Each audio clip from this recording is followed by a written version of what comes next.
The bitter winter of 1885 unleashed hell across the Montana Territory, transforming the once verdant landscape into a merciless white prison. In those days, survival wasn't measured in wealth or social standing, but in one's ability to endure the unforgiving elements and the even harsher judgments of fellow settlers. Before we jump back in, tell us where you're tuning in from, and if this story touches you, make sure you're subscribed, because tomorrow I've saved something extra, special for you. It was a time when compassion could be as scarce as summer rain, and prejudice as common as prairie grass. This is the extraordinary tale of Rebecca Miller, a pregnant widow cast out by those who once called her neighbor, and Swift Eagle, a Lakota healer whose wisdom ran deeper than the snow that nearly claimed her life. Two souls from worlds that had been taught to despise each other, brought together by circumstances that would test the very limits of human resilience and reveal the profound connections that form when all hope seems lost. Their story stands as testament to the power of human kindness in the darkest moments, and the courage to defy a world determined to keep them apart. Eagle Creek had once seemed like the answer to Rebecca Miller's prayers. When she and Thomas had arrived 3 years earlier, the small ranching settlement had welcomed their youthful energy and Thomas's skilled hands with cattle. Their modest homestead on the settlement's eastern edge had represented everything they'd dreamed of while scraping by in Chicago: open skies, honest work, and the promise of building something that would one day belong to children of their own. Now, as December's cruel winds howled around her cabin's deteriorating walls, that dream had become a bitter mockery. Thomas lay buried beneath frozen earth, taken by a sudden fever just 2 months earlier, leaving Rebecca alone with the child growing inside her and a community whose welcome had frozen faster than the creek that gave the settlement its name. Rebecca stood at her cabin's single window, one hand resting on her swollen belly, the other clutching the last letter she'd written to her sister back east, a letter she had no means to send.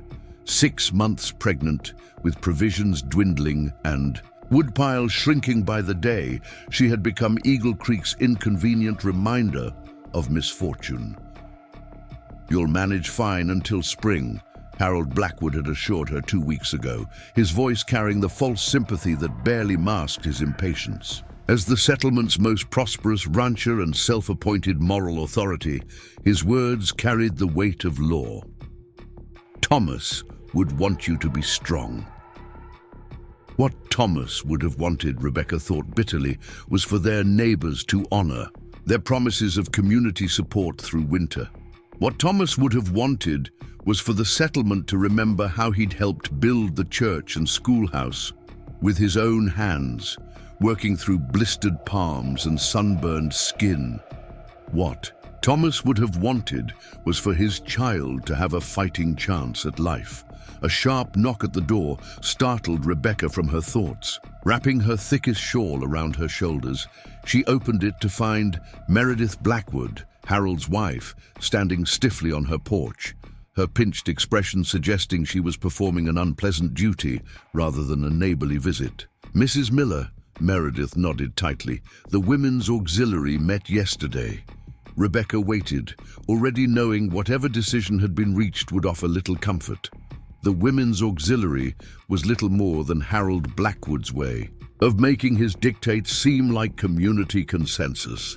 "We've taken a collection," Meredith continued, producing a small cloth sack. "It should help with immediate needs." She paused, her gaze deliberately avoiding Rebecca's protruding belly. "And to assist with your journey to Riverview." Rebecca felt her throat tighten. "Journey?" "The Jenkins family is heading there tomorrow with supplies. They've agreed to take you along." Meredith's tone made clear this wasn't a suggestion. "Mrs. Jenkins needs help with her children during the trip, and Riverview has a proper doctor for your condition." Rebecca's hand instinctively moved to protect her unborn child. "My condition is pregnancy, Mrs. Blackwood, not disease. And my home is here." Meredith's expression hardened. Your situation has changed, Mrs. Miller. A woman in your delicate position requires proper supervision. Riverview has a women's boarding house for cases like yours. Cases like mine? Rebecca repeated, anger flaring. You mean widows? Or do you mean women who dare to inconvenience men like your husband by reminding them that tragedy can strike anyone? You're overwrought, Meredith replied coldly. Pregnancy affects the female temperament. The Jenkins leave at first light. I suggest you pack only essentials. She placed the sack on the rough-hewn table just inside the door. This is Christian charity, Mrs. Miller. You would do well to receive it with gratitude.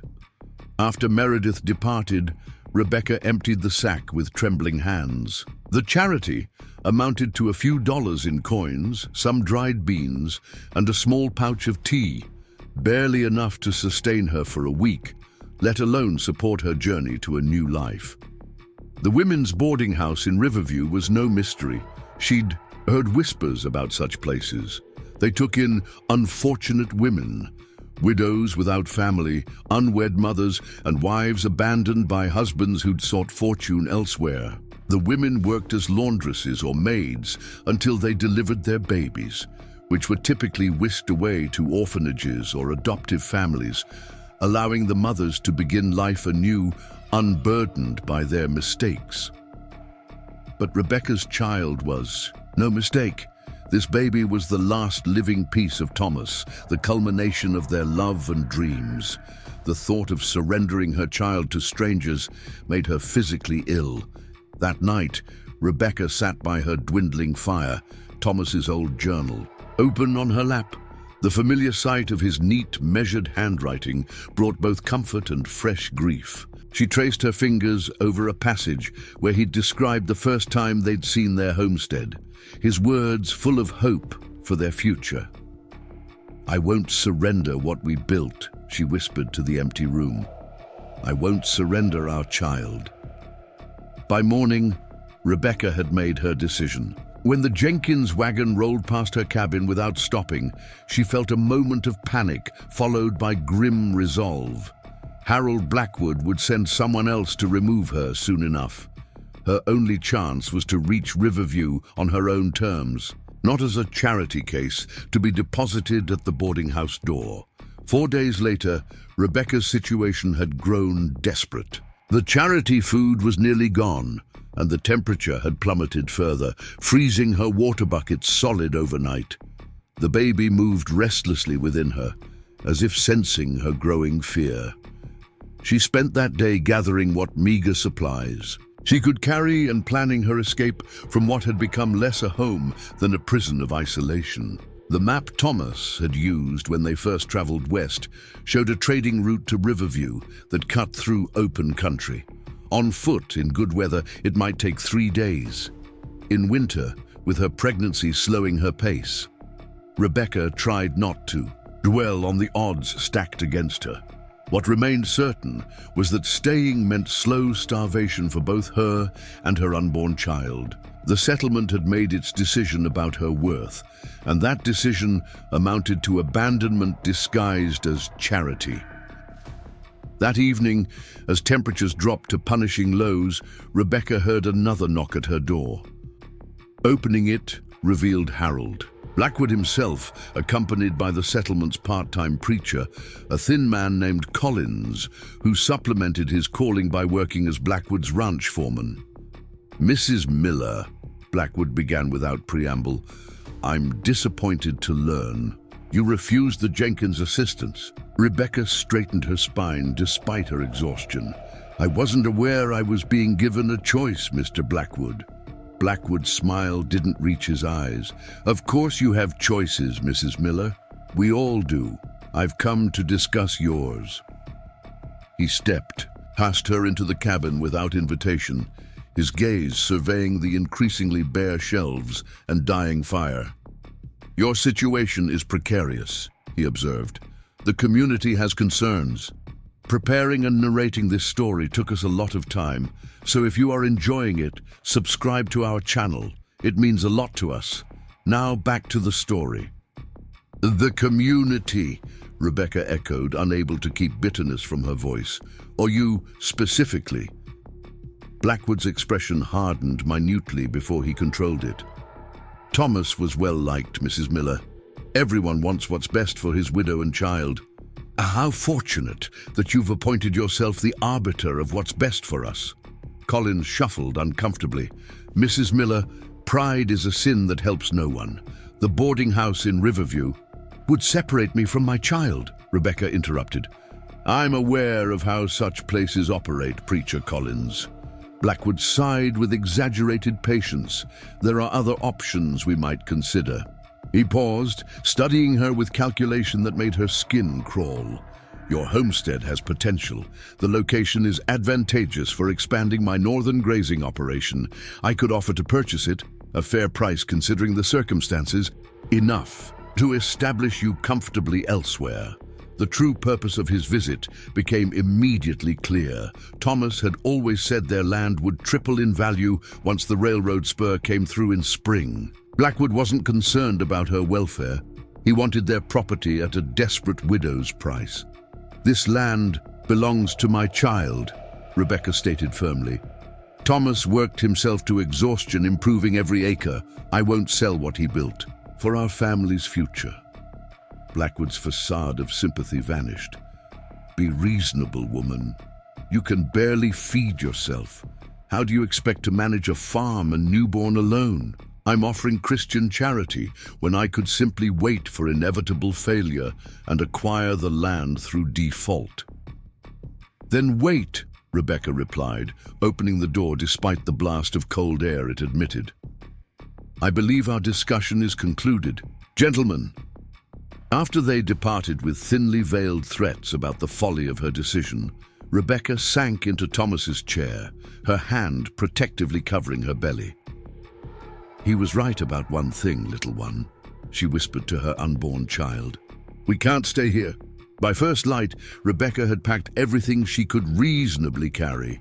Some food, Thomas's hunting knife, a tinderbox, extra clothing, the family Bible containing their marriage certificate, and most precious of all, her mother's gold locket, containing a small family portrait, the only item of genuine value she possessed. She dressed in layers, wrapped a woolen scarf around her face, and pulled on the fur-lined gloves Thomas had traded for the previous winter. As she stepped out into the bitter morning, a sense of finality washed over her. The small cabin where she and Thomas had laughed and loved and planned their future stood silent, likely never to shelter her again. We'll find a new home, she promised her child, settling her pack and turning toward the rising sun, following the route Thomas had described so many times when telling her about the territory. For the first few hours, determination drove Rebecca forward. The sky remained clear, and though the snow was deep in places, a recent wind had swept portions of the trail relatively clear.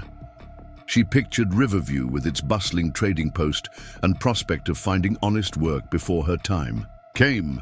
Perhaps she might even locate the midwife Thomas had mentioned once, a woman known for her skill and discretion. By midday, however, the bright skies darkened as clouds gathered on the horizon.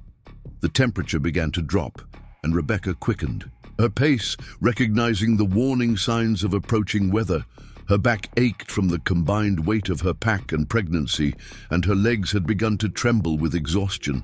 Just a little farther before resting, she urged herself, using Thomas's voice in her memory as motivation. There's shelter in those trees ahead. But as afternoon waned, the promised storm unleashed its fury. Snow fell in blinding sheets, driven by wind that cut through her layers of clothing. Visibility reduced to arm's length, and Rebecca found herself struggling to maintain direction. Even with Thomas's careful directions memorized, the landscape had vanished beneath white uniformity. The brutal truth of her situation crashed down upon her with each labored step.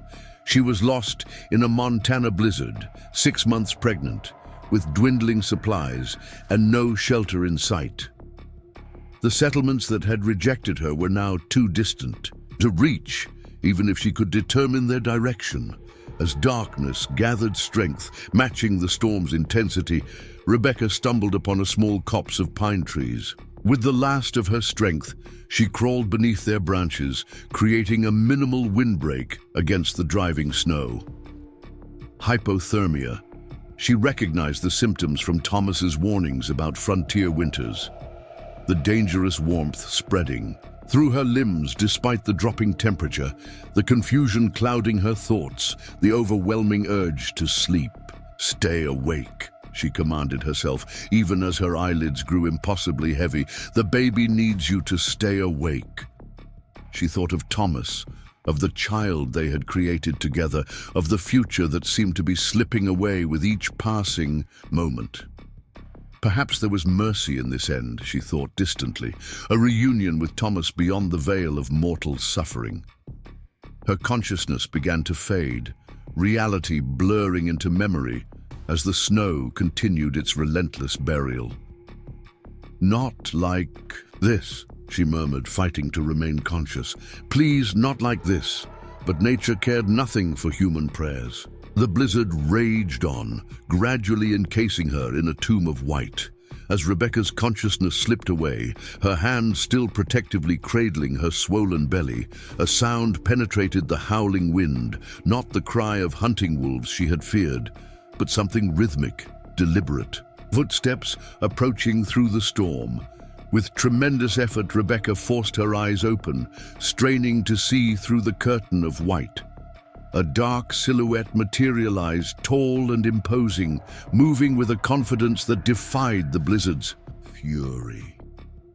For a disorienting moment, she thought perhaps Thomas had somehow come for her and their child. The figure paused, as if scanning the area, then moved with sudden purpose toward her hiding place. Rebecca's numb fingers fumbled for Thomas's knife, maternal instinct providing one last surge of protective energy. The dangers of the wilderness extended beyond cold and starvation. Thomas had warned her about desperate men who roamed these territories. The branches parted, and Rebecca raised the knife with a trembling hand. The figure froze, observing her defensive posture. Then a deep voice spoke, calm and measured despite the raging storm. "You journey far from safety, pale woman. This night claims many lives." In the dim light filtering through the snow-laden branches, Rebecca could make out features that marked the stranger as Native American. Lakota, she guessed from the distinctive pattern on his winter clothing. His face, partially protected by a fur-lined hood, showed strength and wariness in equal measure. "I lost the trail," Rebecca managed, her voice barely audible over the wind, "trying to reach Riverview." Her vision blurred as another wave of exhaustion washed over her. The knife slipped from her grasp as her arm simply refused to maintain its defensive posture. The man knelt, coming to eye level with her. His gaze went to her swollen belly, then back to her face, his expression changing subtly. "You carry new life," he stated, not a question but recognition. "Yet you travel alone in killing weather." "Had no choice," Rebecca whispered, darkness creeping into the edges of her vision. "The settlement. They didn't want. You cannot stay here," he interrupted, his tone shifting from wariness to decisive action. "The cold has already begun to claim you and your child." Rebecca tried to nod, to speak, to move, but her body had reached its limit. As consciousness began to slip away entirely, she felt strong arms lifting her with unexpected gentleness, cradling her against a chest that radiated life-saving warmth. "Hold to this world, mother-to-be," the deep voice commanded. "Your child's spirit fights to remain. You must fight alongside it." As Rebecca surrendered to darkness, her last coherent thought was a silent promise to her unborn child. "Whatever happens, whatever comes, I will not leave you. We will survive this together or journey to the next world as one." The storm continued its assault on the Montana wilderness, but within its howling fury, a single act of compassion defied its deadly intention. a Lakota warrior carrying a pregnant white woman through blinding snow. Two souls from warring worlds momentarily united against nature's brutal indifference, moving steadily toward the promise of firelight and shelter. Consciousness returned to Rebecca in fragments. First the crackling of flames, then the scent of herbs steeping in hot water, and finally the profound realization that she was warm. Not the dangerous false warmth of freezing to death, but genuine, life-affirming heat that seemed to radiate from her very core. Her eyelids felt impossibly heavy, but she forced them open, finding herself in an unfamiliar shelter unlike anything she had seen before. The structure was neither cabin nor tent, but something in between. A circular dwelling with wooden supports covered in what appeared to be hides and canvas, efficiently trapping the heat from a small central fire. Smoke rose through a carefully constructed vent at the top, drawing it upward while keeping the bitter cold at bay. Rebecca lay wrapped in soft furs on a raised platform of woven branches. Her outer clothing removed, but her dignity preserved beneath several layers of blankets.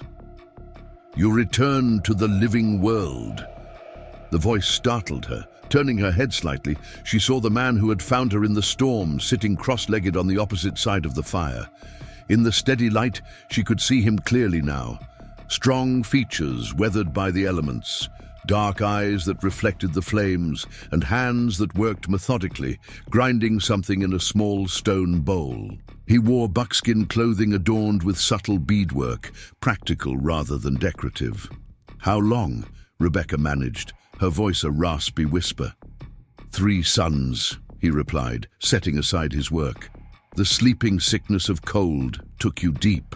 Your child's spirit called you back. 3 days.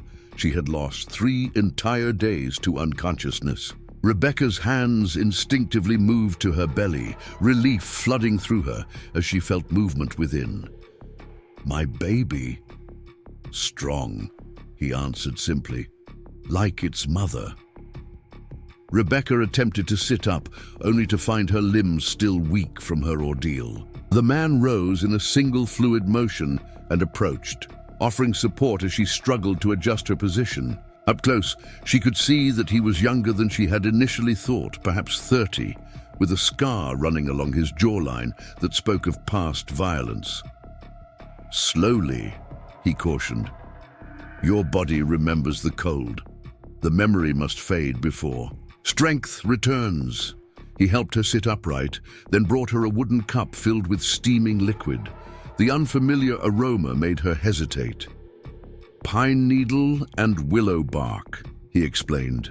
"Strengthens blood and eases pain." Rebecca accepted the cup, sipping cautiously. The taste was bitter but not unpleasant, and the warmth spreading through her chest provided immediate comfort. "Thank you," she said, the words seeming woefully inadequate for saving her life and that of her unborn child. "I'm Rebecca Miller." The man nodded once in acknowledgement. "I'm called Swift Eagle among my people." "Your English is excellent," Rebecca observed, immediately regretting how surprised she sounded. A flash of something, perhaps amusement, crossed Swift Eagle's face. "The white man's language is useful. I learned at mission school as a boy, and later as translator between chiefs and army." Rebecca took another sip from the cup, using the moment to gather her thoughts. Her survival education had included warnings about the savage Indians who supposedly roamed the territory, but nothing had prepared her for being rescued and cared for by one. The contrast between her neighbor's Christian abandonment and this stranger's compassionate intervention wasn't lost on her. "Where are we?" she asked finally. "Hidden Springs," Swift Eagle replied. 4 days' travel from Eagle Creek in good weather. My winter camp." He gestured to the shelter around them. "A lodge built for the cold moons." Rebecca glanced around with new appreciation. The dwelling, which she now recognized must be a form of teepee, was ingeniously constructed to withstand harsh weather.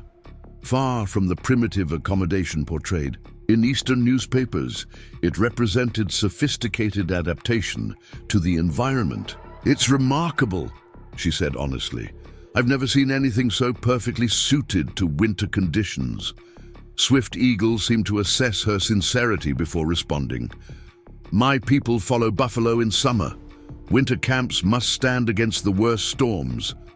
He added more wood to the central fire. "Why did you travel alone in such weather with child?" The direct question, asked without judgment but with evident curiosity, brought reality crashing back.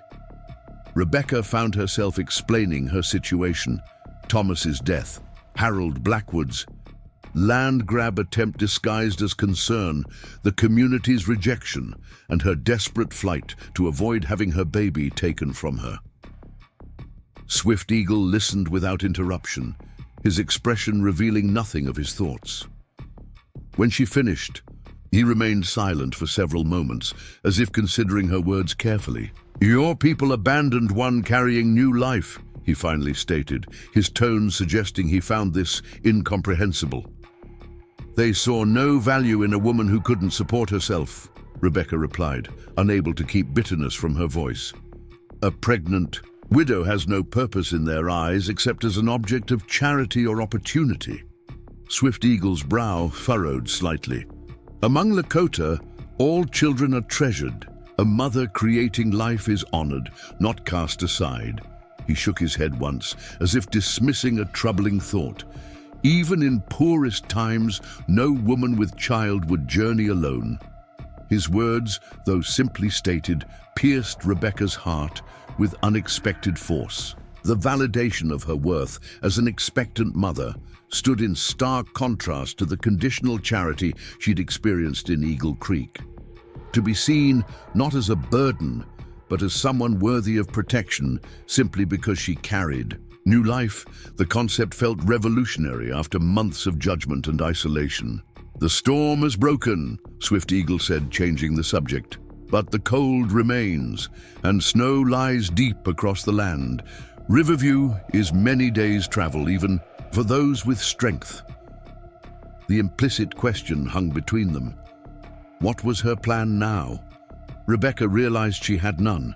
Her desperate escape from Eagle Creek had been motivated by immediacy rather than long-term strategy. Now alive but stranded in a Lakota winter camp, her future seemed more uncertain than ever.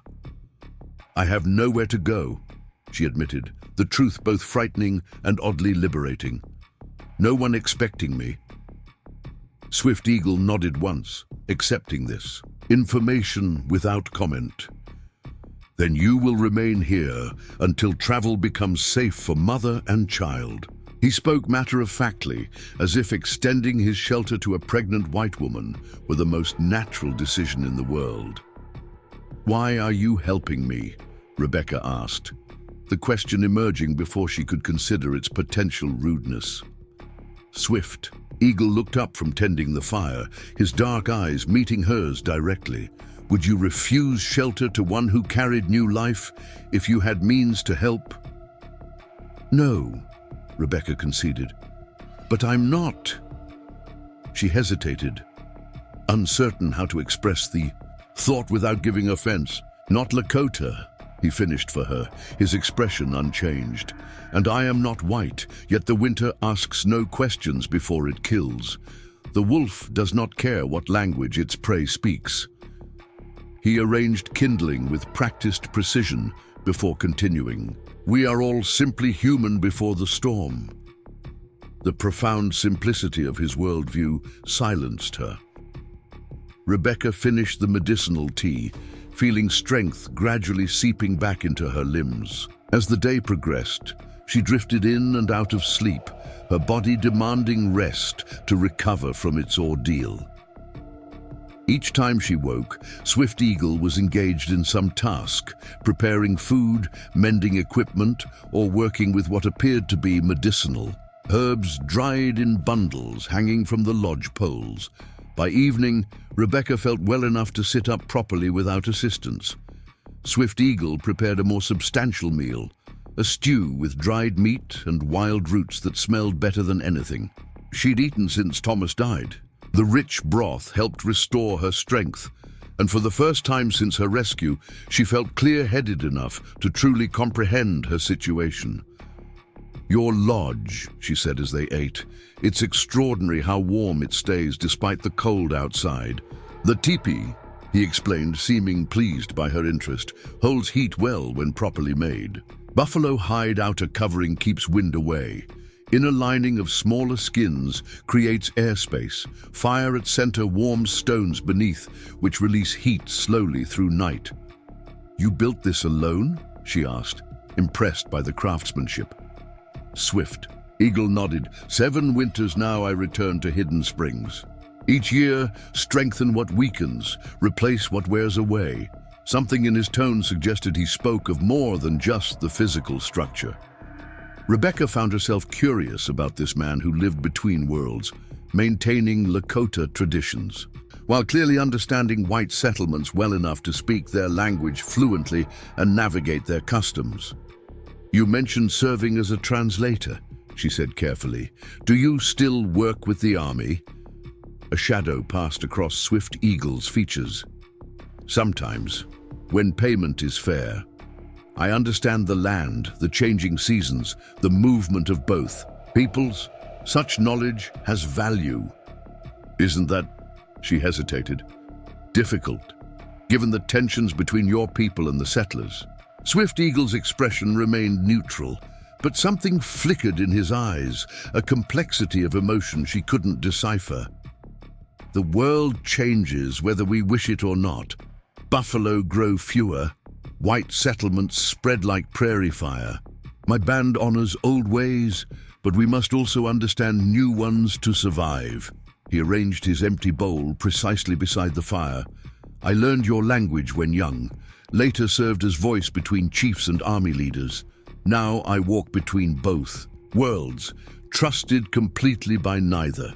The isolation implied by that statement resonated with Rebecca's own sense of displacement. She too existed in a space between expectations, too independent to accept the limited options offered to widows, yet unable to maintain the self-sufficiency that had been possible with Thomas at her side. "That must be lonely," she offered, quietly. Swift Eagle made a non-committal gesture. "It is the path I walk. Each path has stones that bruise the feet." Their conversation lapsed into comfortable silence as the fire burned lower. Outside, the wind had risen again, though with less ferocity than the storm that had nearly claimed Rebecca's life. The sturdy teepee barely trembled under its assault. "Does the wind's voice trouble your sleep?" Swift Eagle asked, noticing her. "Attention to the sounds outside." "Perhaps," Rebecca admitted. "It reminds me how close my baby and I, came to—" She couldn't complete the thought. "Then listen to another voice instead," he suggested. To her surprise, he began to speak in a rhythmic cadence, words flowing in his native Lakota. Though Rebecca couldn't understand their meaning, the sound was mesmerizing, rising and falling like summer grasses under gentle wind, strong yet soothing. "What is that?" she asked when he paused. "A winter story," he explained, "about how Coyote brought fire to the people during the first cold time. My grandfather told me such tales when wind spirits shouted loudest." "It's beautiful," Rebecca said sincerely. Would you tell it in English? I'd like to understand."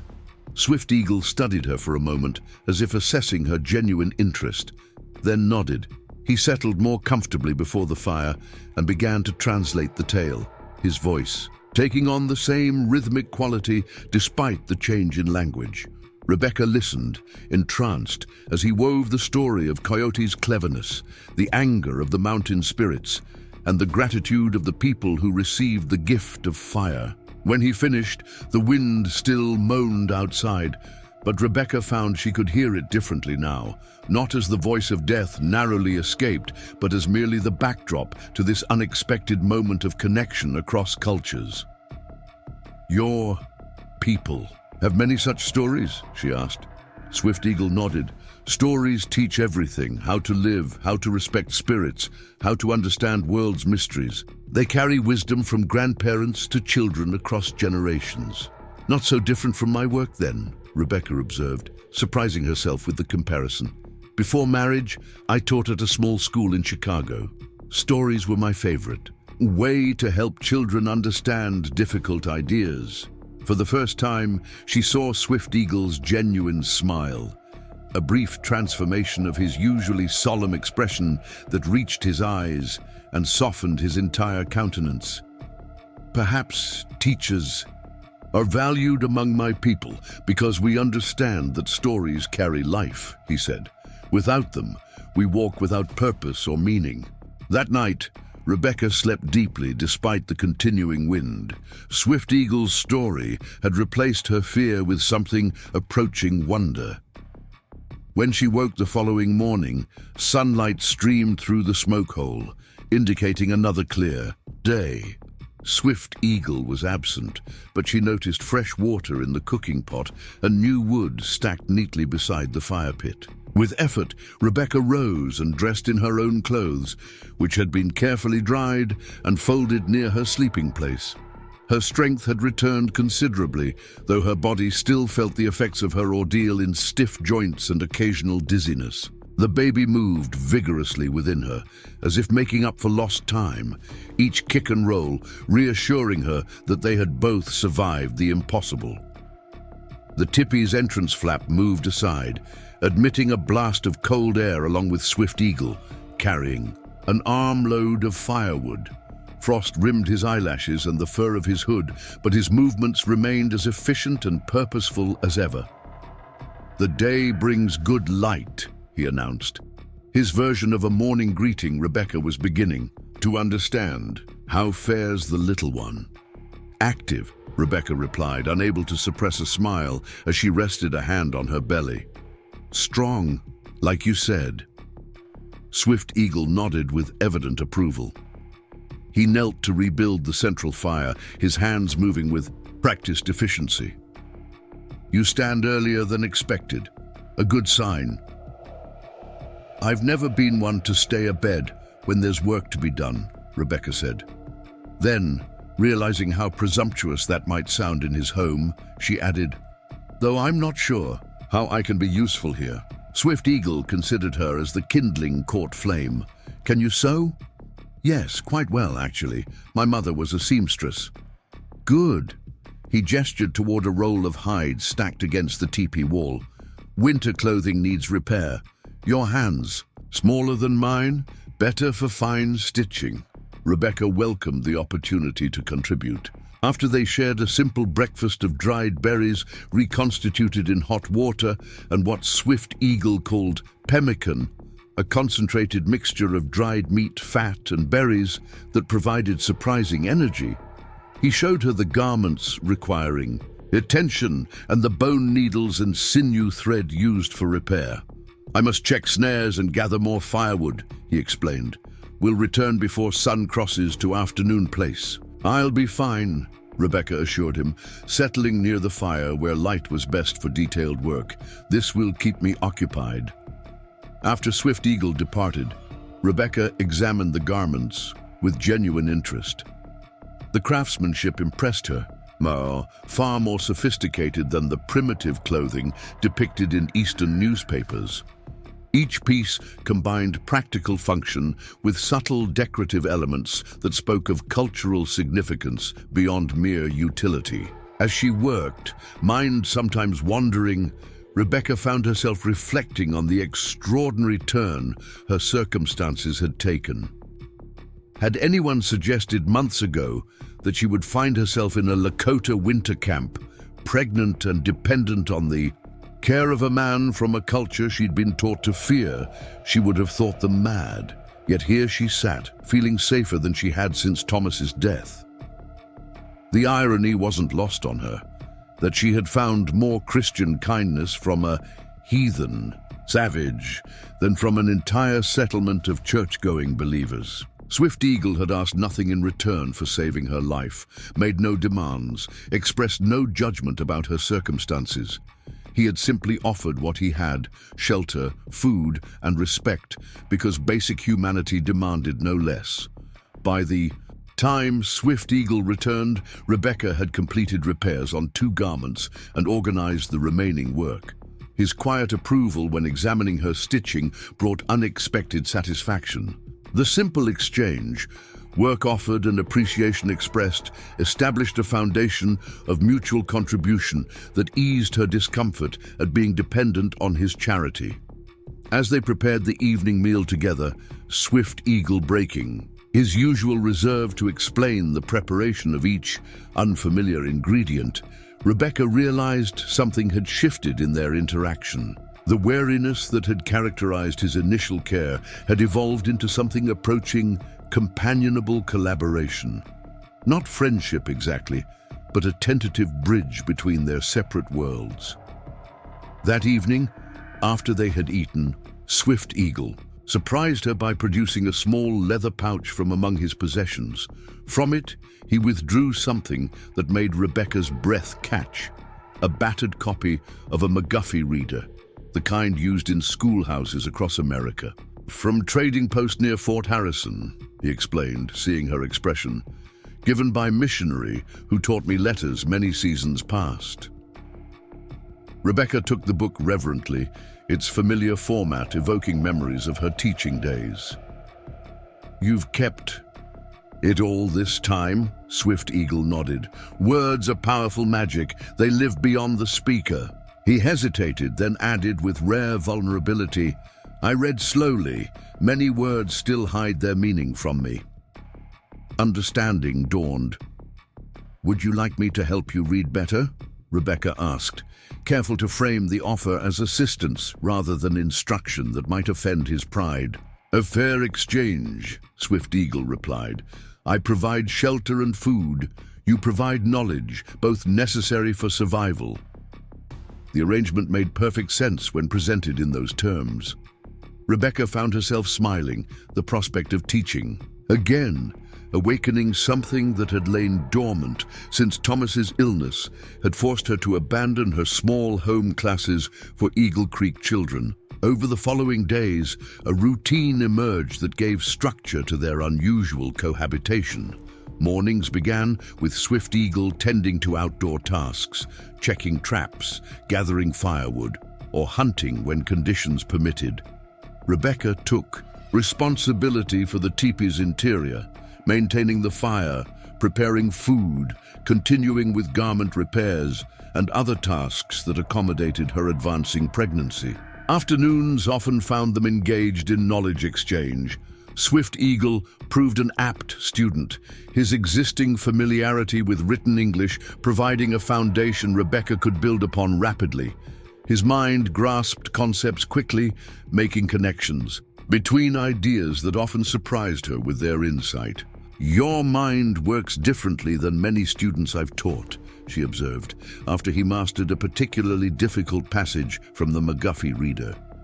"You see patterns where others might see only separate pieces." Swift Eagle considered this as he carefully traced letters in the snow-dampened earth beside the fire pit, a practice surface that could be smoothed and reused. Lakota children learned to read many patterns from earliest walking. Animal tracks telling stories of what passed in night, cloud shapes speaking of tomorrow's weather, how plants arrange themselves to show where water flows beneath ground. Perhaps seeing patterns in marks on paper is not so different.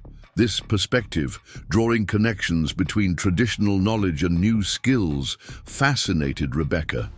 As a teacher, she had always believed in building bridges between the familiar and the unknown, but never had she encountered a student who forged these connections with such natural insight. In exchange for reading lessons, Swift Eagle began teaching Rebecca about the medicinal plants he gathered and preserved. With her pregnancy advancing, his knowledge of herbs that eased discomfort and supported health took on practical importance beyond intellectual interest. "This strengthens blood," he explained one afternoon, showing her a small pouch of dried red berries, good for women creating new life. "This," he indicated another container with fragrant dried leaves, eases tightness in back and hips when time of delivery approaches. Rebecca absorbed these lessons eagerly, recognizing their value not just for her current situation, but as knowledge she could carry forward. "My grandmother used similar plants," she remarked, examining a bundle of dried mint. She called it women's wisdom and said doctors with all their fancy education knew less about bringing babies safely into the world than midwives with plant knowledge. Swift Eagle nodded with evident approval. "Some wisdom belongs to all peoples. Plants speak to those who listen, regardless of skin color." As days blended into weeks, Rebecca's pregnancy continued to advance healthily despite her ordeal. The baby grew visibly, her belly stretching beneath adapted clothing Swift Eagle had provided. Larger garments once belonging to his sister, he explained briefly, offering no further details about his family. Their evenings established their own pattern. After the day's work and lessons concluded, they shared the main meal, carefully prepared to provide nourishment while conserving their stores. Then, as the fire burned low and darkness wrapped around the teepee, they would exchange stories. Swift Eagle sharing Lakota legends that explained natural phenomena or taught moral lessons. Rebecca recounting tales from books she had cherished, or histories she had taught her students. On one such evening, as January's bitter cold held the prairie in its grip, Swift Eagle asked a question that caught Rebecca off guard. "The child's father, your husband, what manner of man was he?" The question stirred grief that had been temporarily displaced by the immediacy of survival. Rebecca touched her wedding ring, still worn, despite Thomas's passing. "Thomas was kind," she began softly. "Not in grand gestures, but in daily thoughtfulness. He built our cabin with extra windows because he knew I loved sunlight, even though it meant more work sealing them against winter cold." She smiled at the memory. "He had beautiful hands, strong from carpentry but gentle when it mattered. He could calm the most skittish horse with just his touch and patience." Swift Eagle listened attentively, his expression revealing nothing of how her words affected him. This too had become valuable to Rebecca, his ability to hear without immediately imposing his own reaction, creating space for her thoughts to fully develop. "He believed in me," she continued. "When others questioned a woman's capacity for independent thought, Thomas saw my education as strength, not threat. We were partners in truth, not just in name." "He would be proud of your courage," Swift Eagle observed after a moment of respectful silence. "Many spirits would have surrendered to storm's calling. Yours fought to remain for the child's sake." The simple acknowledgement of her struggle and Thomas's likely approval brought unexpected tears to Rebecca's eyes. No one in Eagle Creek had spoken of Thomas to her after the funeral, as if remembering him might somehow prolong her grief rather than help her carry it. Swift Eagle's straightforward recognition that Thomas remained part of her story felt like permission to keep his memory alive for their child. "Would you tell me of your people?" Rebecca asked, partly to shift attention from her emotional response, partly from genuine curiosity. "Not what's written in Eastern newspapers, but the truth as you know it." Swift Eagle studied the dancing flames before answering, as if gathering his thoughts carefully. "Lakota are many bands with common language and ways. My band, Oglala, follows buffalo across seasons, living in harmony with Earth's rhythms." His voice took on a quality Rebecca had come to recognize when he spoke of things deeply significant to him. "We honor 7 sacred ceremonies, respect spirits of all living things, and believe in balance between taking and giving thanks." He described a way of life that contradicted everything Eastern publications portrayed. Complex social structures, sophisticated spiritual practices, and sustainable relationships with the environment that had preserved resources for generations. Before whites came in great numbers, Lakota territories stretched vast distances, he continued, a subtle note of loss entering his voice. Now we are pressed into smaller spaces, promised protection by treaties that water cannot wash away, yet broken as easily as breath clouds in winter air. The frank assessment of broken promises made Rebecca uncomfortable, not because she doubted its truth, but because it implicated her own people in systematic betrayal.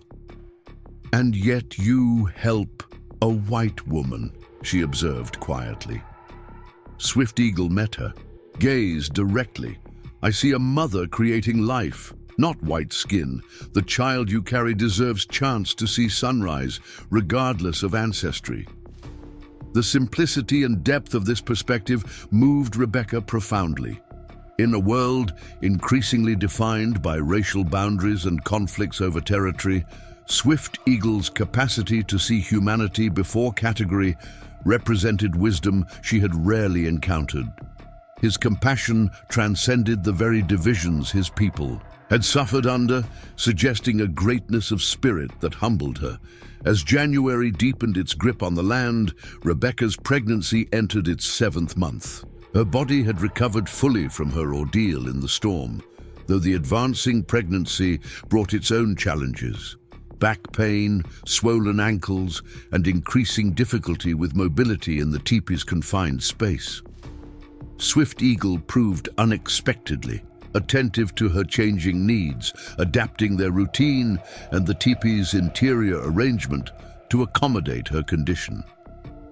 He constructed a proper backrest from willow branches and buffalo hide, positioned where she could sit comfortably for longer periods. Without comment, he took on tasks that required bending or lifting, while finding ways to help her maintain dignity and purpose through contributions she could manage despite her limitations. One morning, Rebecca awoke to find Swift Eagle already, dressed for extended travel, checking his hunting equipment with methodical care. "The meat stores grow low," he explained when he noticed her questioning gaze. "I must hunt today while weather holds clear."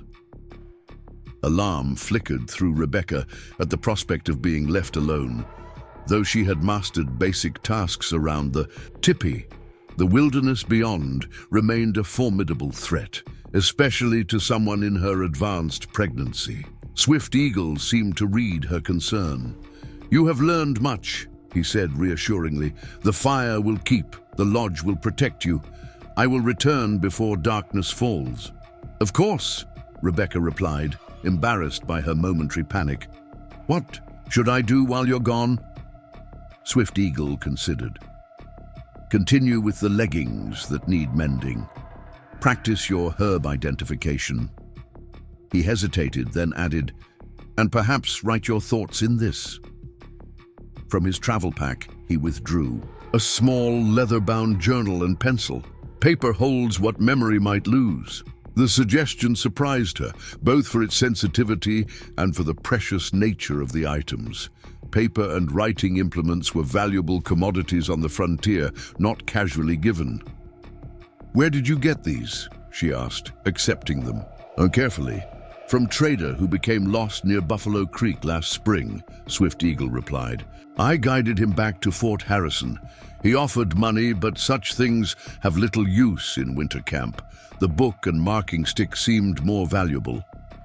Rebecca ran her fingers over the blank pages reverently.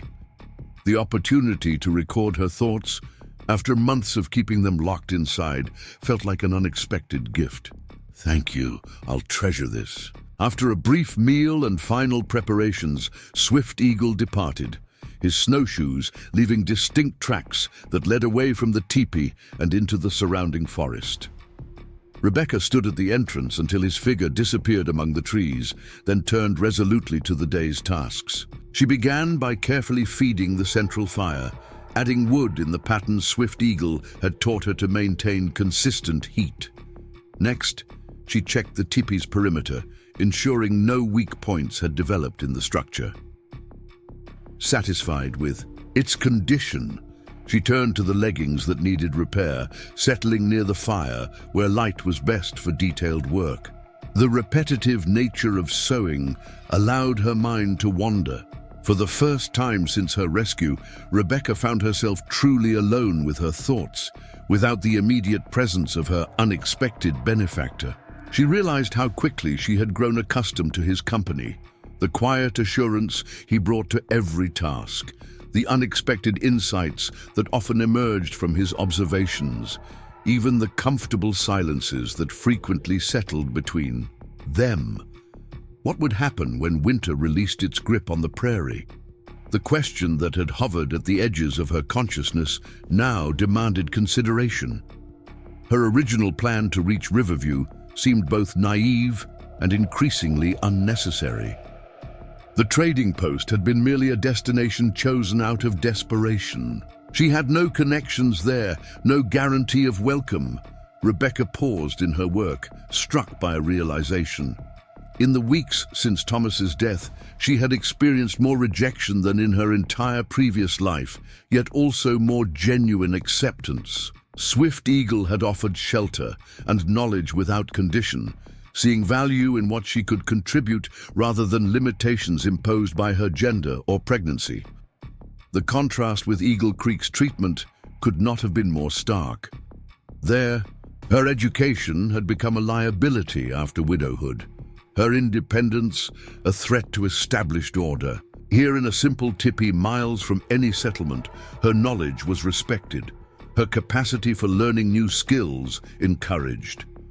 The irony wasn't lost on her, that she had found more humanity in a culture she'd been taught to fear than among her own kind.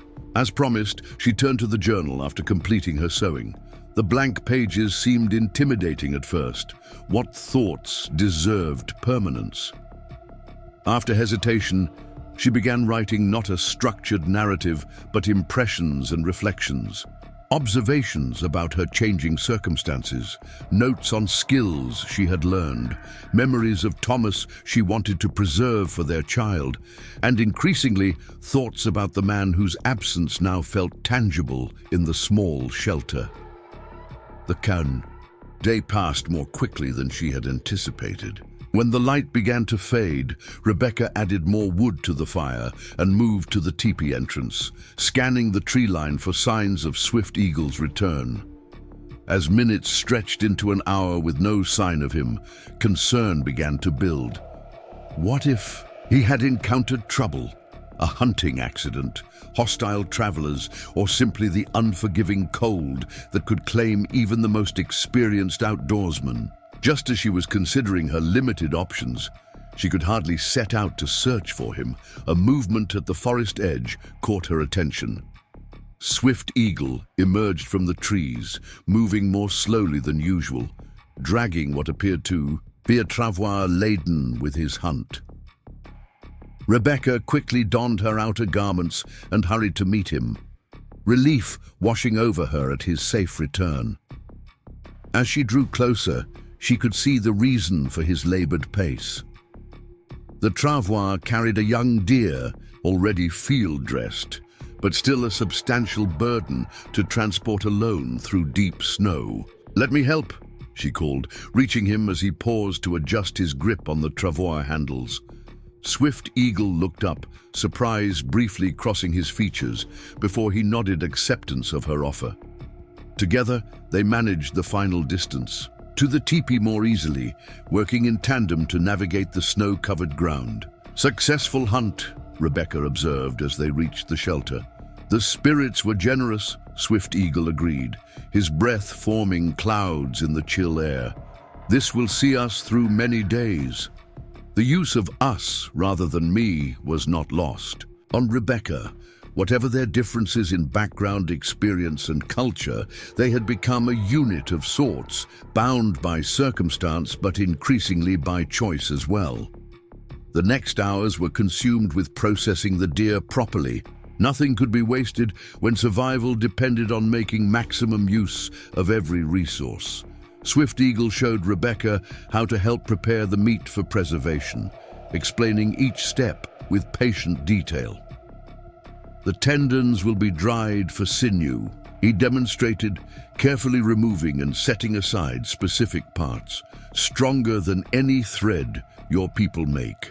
The hide will need careful tanning, but will provide material for moccasins, perhaps a winter hood for you. Rebecca worked alongside him, initially clumsy but increasingly confident as she followed his instructions. The work was messy and would have horrified the proper women of Eagle Creek, but she found satisfaction in its essential purpose. This was not genteel needlework to decorate a home. It was necessary labor that directly contributed to survival. As they worked into the evening, Rebecca described her day alone, including her time writing in the journal. Swift Eagle listened attentively, seeming pleased that she had used the solitude productively.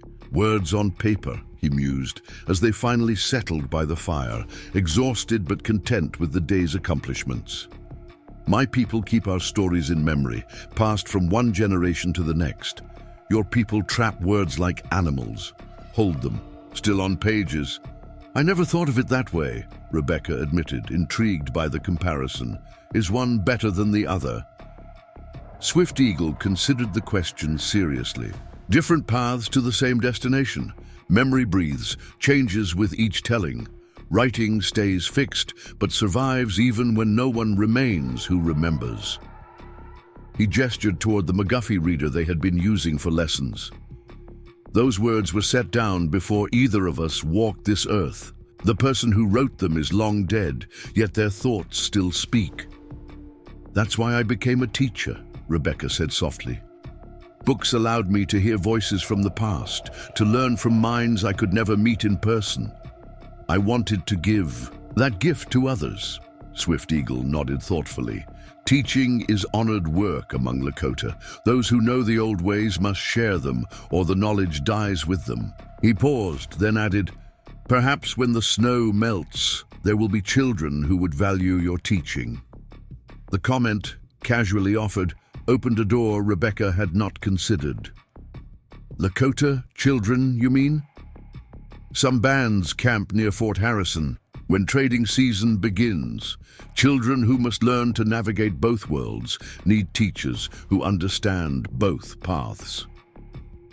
Swift Eagle's expression remained neutral, but his eyes held a question. A teacher who respects both ways might find welcome there. The possibility stunned Rebecca, not because it seemed outlandish, but because it felt so unexpectedly right. Teaching had never been merely employment to her, but vocation. The idea that her skills might find purpose in a context she had never imagined was both disorienting and exhilarating. Would that be possible? She asked cautiously. A white woman teaching Lakota children? The path between worlds is never easy, Swift Eagle replied, but those who walk it create new possibilities. He added more wood to the fire, watching the flames rise before continuing. Much would depend on the teacher, if she came with respect, with willingness to learn as well as teach. He left the thought unfinished, but its implications hung in the air between them. Rebecca found herself imagining a future neither Eagle Creek nor her previous life had prepared her to envision.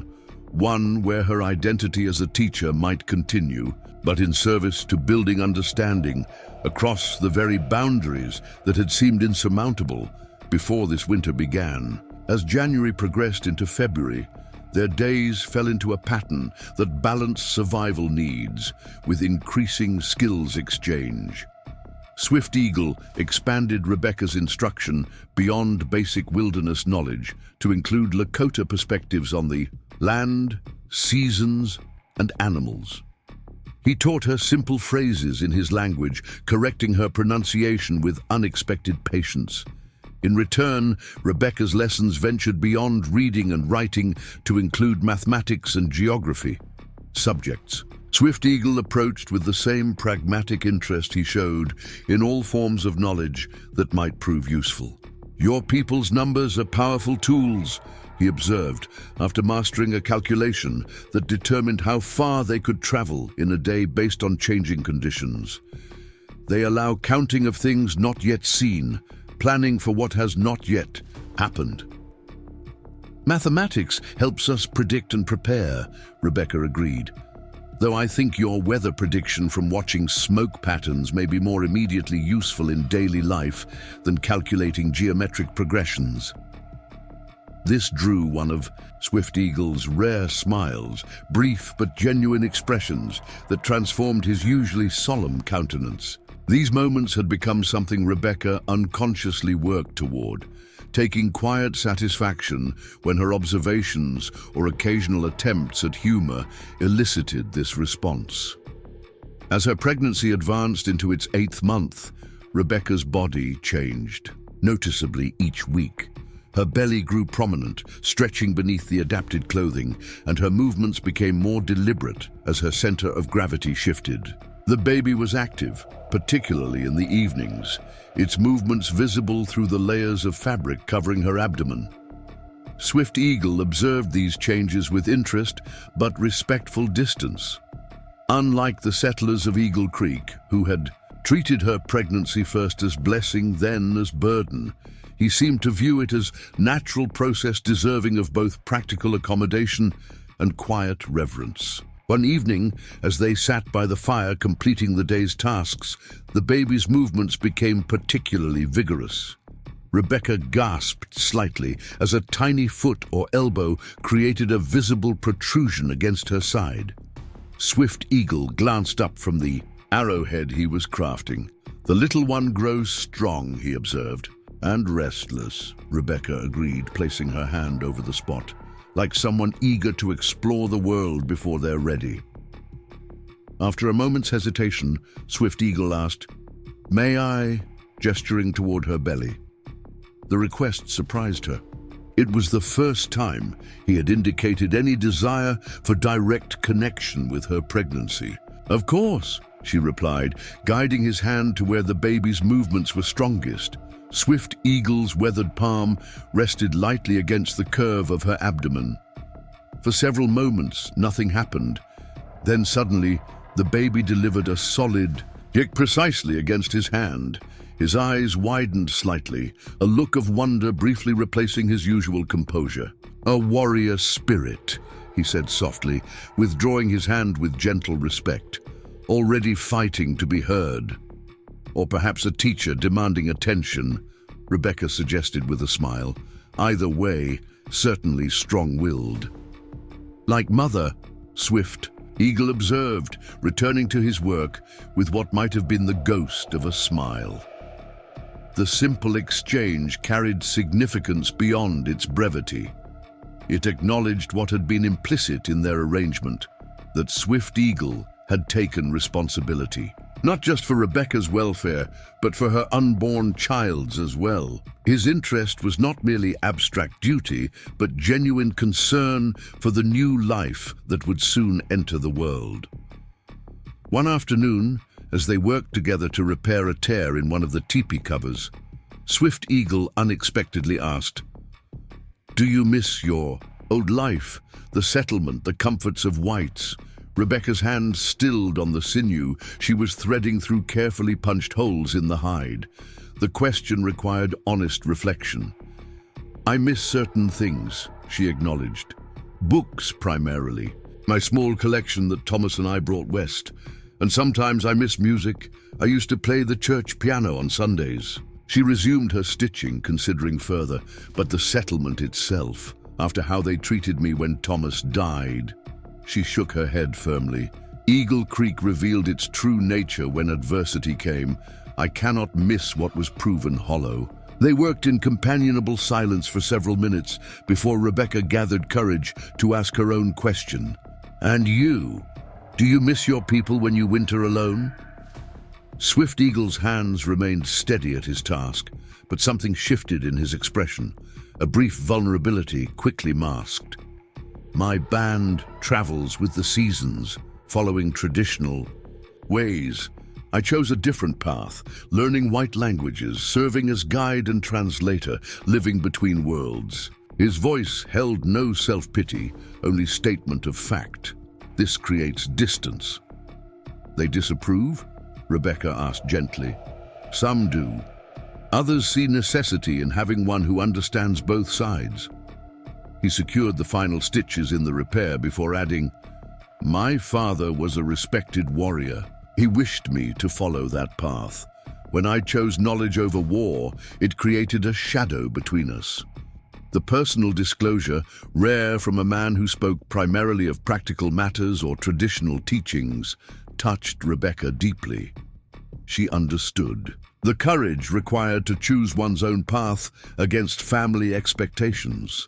Her own decision to pursue education beyond what was considered proper for a woman had created similar tensions with her parents. "Yet you return to them," she observed. "They are my people," Swift Eagle said simply. "Different paths do not change shared blood, shared history." He gathered the repaired hide, apparently considering his next words carefully. "But perhaps there are many ways to honor one's people.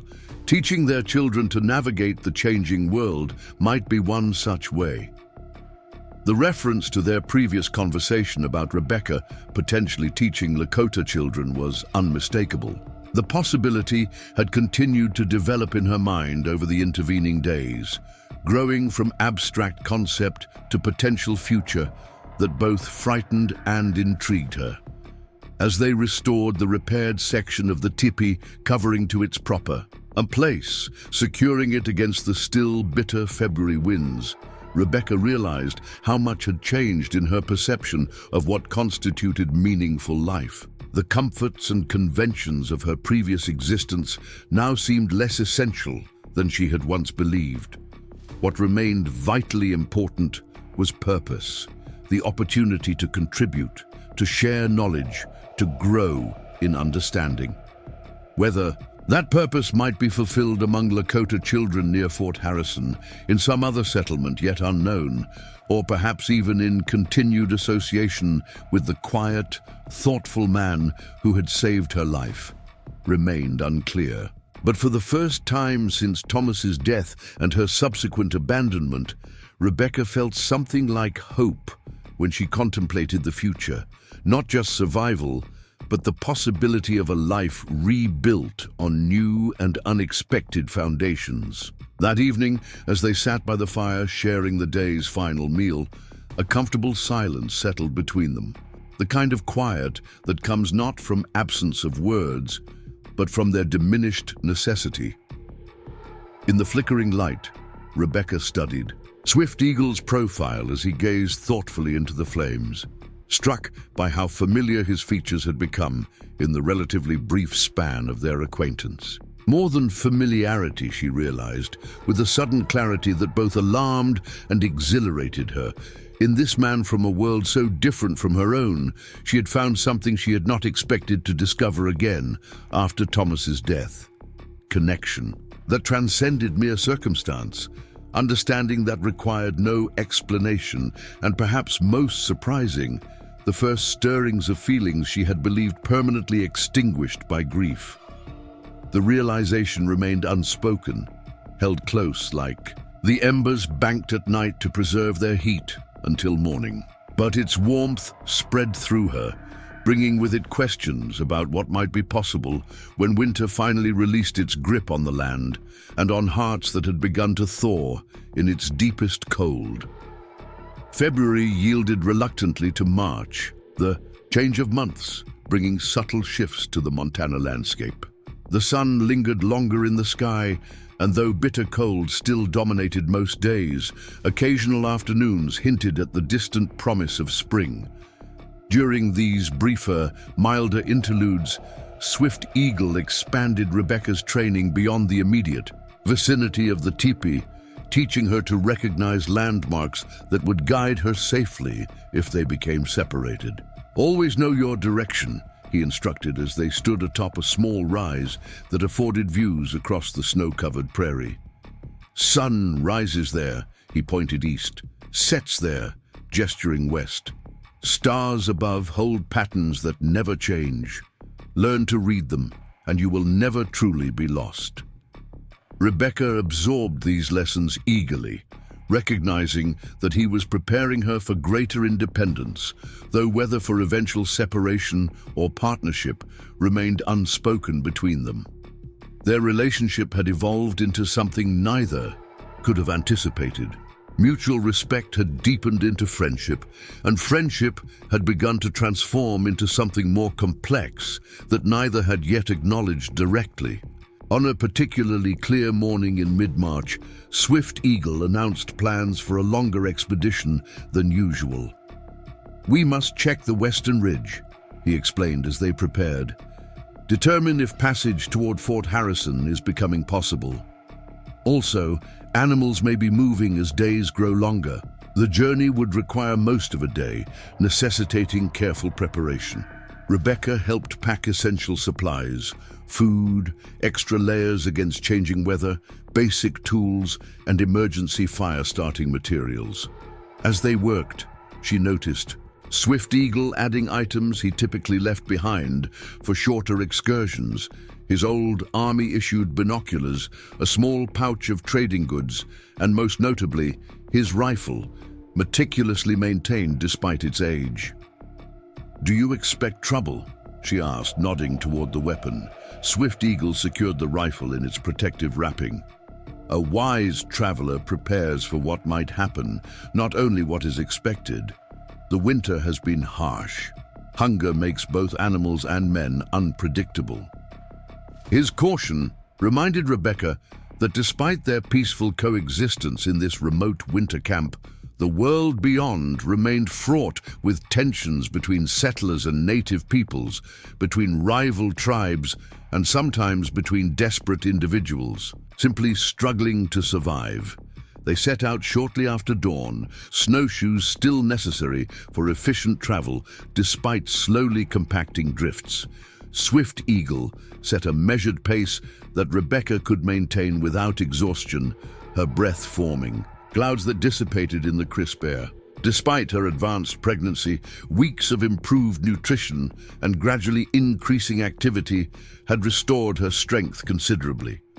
The landscape opened before them as they moved westward, rolling prairie dotted with stands of trees, occasional rocky outcroppings and frozen streams that would become rushing waterways when the spring thaw finally arrived. Near midday, they reached the ridge Swift Eagle had described, a long, sloping elevation that offered expansive views in all directions. To the west, Rebecca could make out the distant smudge of what might be smoke from Fort Harrison, though at such distance it was difficult to be certain. South and east stretched the seemingly endless prairie, broken only by watercourses marked by lines of trees following their frozen paths. Swift Eagle surveyed the terrain methodically through his binoculars, paying particular attention to areas where game might be found or where travelers might pass. Rebecca watched his focused assessment, admiring the calm efficiency that characterized everything he did. "What do you see?" she finally asked, when his survey seemed complete. He lowered the binoculars, expression thoughtful. "Snow begins to compact on southern slopes. In 2 weeks, perhaps 3, major trails will become passable." He pointed southeast. "That direction, a herd of elk has moved into the valley." "Good. Hunting soon." Then, turning west, his expression shifted subtly. "And there, riders." Rebecca followed his gaze, but saw nothing beyond the rolling terrain. "Riders? How many?" "4, too distant to identify." He handed her the binoculars, directing her gaze to a barely perceptible movement along what must be a trail, though it was indistinguishable from the surrounding landscape to her untrained eye. Through the lenses, she eventually located what he had spotted: tiny figures on horseback moving slowly but steadily in a northerly direction, roughly parallel to the ridge where they stood, but still miles distant. "Army patrols sometimes.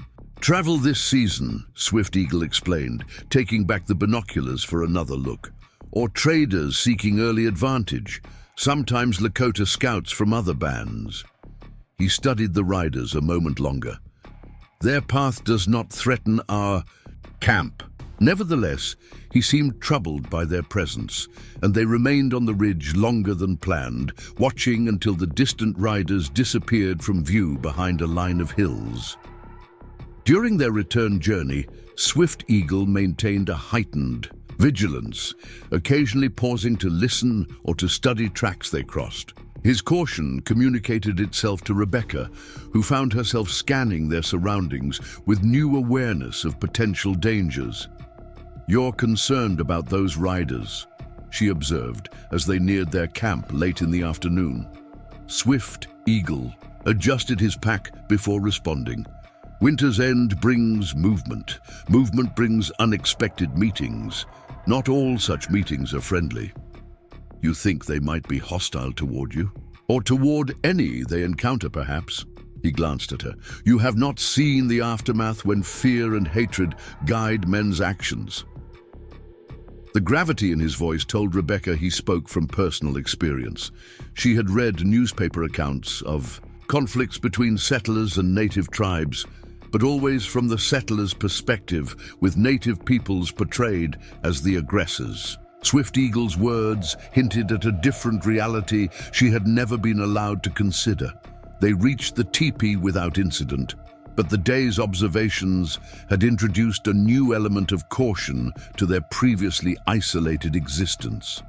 That evening, as they prepared their meal, Swift Eagle made a decision that surprised Rebecca. "Tomorrow we begin new lessons," he announced. "You must learn to use this." He indicated his hunting knife, a well-maintained blade with a bone handle, worn smooth from years of use. "And to understand the rifle, though I hope you never need it." Rebecca's initial reaction was apprehension. She had never handled weapons before. Thomas had owned a rifle, but had taken responsibility for hunting and protection himself. The idea of learning such skills both intimidated and, she had to admit, intrigued her. "You think I might need to defend myself?" she said. It wasn't a question. Swift Eagle nodded, his expression serious.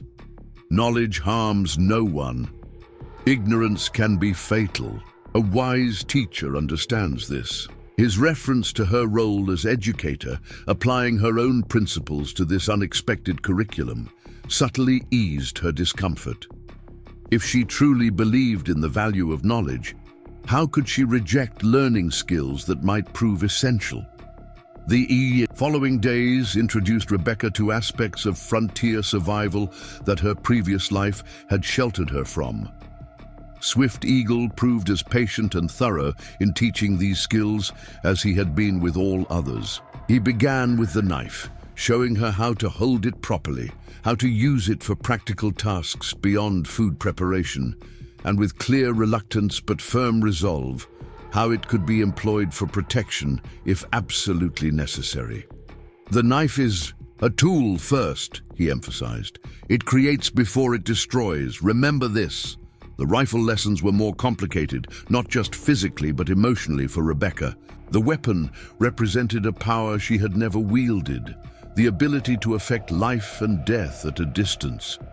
Swift Eagle sensed her discomfort and addressed it directly. "Among my people, those who hunt take no joy in killing. We thank the animal spirit for the gift of its flesh. Use every part with respect." He showed her how to load the rifle, how to aim properly, how to account for wind and distance. This knowledge does not require use, but not having it removes choice. Rebecca gradually overcame her initial reluctance, recognizing the wisdom in his approach. As with everything else he taught, Swift Eagle emphasized understanding principles rather than simply memorizing actions. Why certain precautions were necessary, how the mechanics of the weapon functioned, when its use would be justified and when it would not. These lessons continued alongside their regular activities, adding a new dimension to days already filled with practical skills development and their ongoing educational exchange. Rebecca's pregnancy had now advanced to near full term. The baby had dropped lower in her pelvis, signaling that birth might occur within weeks. This physical reality added urgency to their preparations, both for possible travel when conditions improved, and for the imminent arrival of new life in their isolated camp. Nearly a week after their observation of the distant riders, their relative peace was disrupted. Rebecca woke before dawn to find Swift Eagle already dressed and alert, his rifle uncovered and close at hand. "What is it?" she asked immediately, sensing his tension. "Horses," he replied quietly. "4 riders approach from the west. They follow our tracks from yesterday's hunting." Rebecca felt a cold knot form in her stomach. After weeks of isolation, contact with others should have been welcome news. Instead, it felt like a threat to the world they had created together. "The same riders we saw from the ridge." Swift Eagle moved to the teepee entrance, listening intently. "Perhaps. They will reach our camp soon after sunrise. Prepare yourself, but show no fear. Fear invites aggression." Rebecca dressed quickly, her mind racing. If the approaching riders were army personnel, her presence as a white woman in a Lakota winter camp would require explanation. If they were traders or trappers, their reaction to finding her here was unpredictable at best. And if they were Lakota from another band, her presence might create complications for Swift Eagle she could only begin to imagine. As the first pale light of dawn filtered through the smoke hole, Swift Eagle made a decision. "We will meet them outside, not within our shelter." It shows confidence. He handed Rebecca his second-best knife, which she secured at her waist as he had taught her. "Follow my lead. Speak only when necessary." They positioned themselves near the entrance to the teepee, a small fire burning before them, presenting an image of calm readiness rather than alarm. Swift Eagle stood slightly ahead of Rebecca, his rifle held casually but accessible, his posture neither threatening nor submissive. The sound of approaching horses became audible. 4 sets of hooves moving at a walk through snow that had hardened enough to support their weight without completely masking the sound of their passage. Minutes later, 4 riders emerged from the tree line that partially sheltered the winter camp. Rebecca's first impression was one of mismatched companions. The lead rider was clearly a white man, heavily bearded, wearing a battered army coat over civilian clothing, his horse larger than the others and equipped with the standard military saddle. Behind him rode 2 younger men, also white, with the weathered appearance of frontiersmen. The 4th rider, slightly separated from the others, was native, though Rebecca could not determine his tribal affiliation. The lead rider halted at a respectful distance, raising an empty hand in greeting. "Ho, the camp!" he called in a voice roughened by weather and tobacco. His gaze moved from Swift Eagle to Rebecca, surprise evident in his expression. "Well now, this is unexpected company." "Indeed," Swift Eagle responded with a measured nod, his face revealing nothing of his thoughts. "You travel early in the season," he observed in English, his tone neutral. The bearded man dismounted, motioning for his companions to remain on horseback. "Winter breaks early this year. We're headed to Fort Harrison before the spring rush." His attention remained fixed on Rebecca, curiosity and something less definable in his gaze. "Major Ethan Walker," he introduced himself, not extending a hand, but offering a slight bow. "These are my associates, Davis, Thompson, and Black Hawk." He gestured to the 2 younger white men and the native rider, respectively. Rebecca noted that the one called Black Hawk showed no reaction to being introduced, his expression as impassive as Swift Eagle's. "I'm Rebecca Miller," she responded, deciding directness was preferable to allowing speculation. "Mr. Eagle rescued me during the January blizzards when I became separated from my settlement after my husband's passing." The half-truth seemed safer than explaining her abandonment by Eagle Creek or her subsequent choice to remain with Swift Eagle rather than seek return to a white settlement at the first opportunity. Walker's eyebrows rose. "Remarkable indeed. Your family must be beside themselves with worry, Mom. We'd be honored to escort you to Fort Harrison when you're ready to travel." The offer, though phrased courteously, carried an assumption Rebecca found presumptuous, that she naturally wished to return to white society at the first opportunity, and that Swift Eagle's assistance had been merely temporary expediency rather than the beginning of a more complex relationship. Before she could respond, Swift Eagle spoke. The trails remain dangerous for inexperienced travelers. When safer passage is possible, Mrs. Miller will decide her own path. Rebecca felt a surge of gratitude for his subtle support, affirming her agency without directly challenging Walker's assumptions. Walker studied Swift Eagle with new interest. "You speak excellent English, friend. Educated at the mission school, were you?" "I learned in many places," Swift Eagle replied evenly. "Knowledge has value regardless of its source." A smile spread beneath Walker's beard, though it didn't reach his eyes. "Well said." He turned back to Rebecca. "Though I imagine you've been eager for civilized conversation after months with only," he gestured vaguely toward Swift Eagle, "limited company." The dismissive implication raised heat in Rebecca's cheeks. "On the contrary, Major Walker, I've found our conversations most edifying. Mr. Eagle's knowledge of this territory, its natural properties and survival skills far exceeds anything I learned in Eastern schools." Walker seemed taken aback by her defense, reassessing the situation. With narrowed eyes, "I see," he said finally. "Well, regardless, we'd be pleased to carry any messages to Fort Harrison for you. Perhaps there are people who should know of your situation." The loaded pause made Rebecca's skin crawl. Walker clearly found her presence in the Lakota winter camp scandalous, her apparent comfort with the arrangement even more so. His offered assistance carried implicit judgment and threat. Swift Eagle had evidently reached similar conclusions.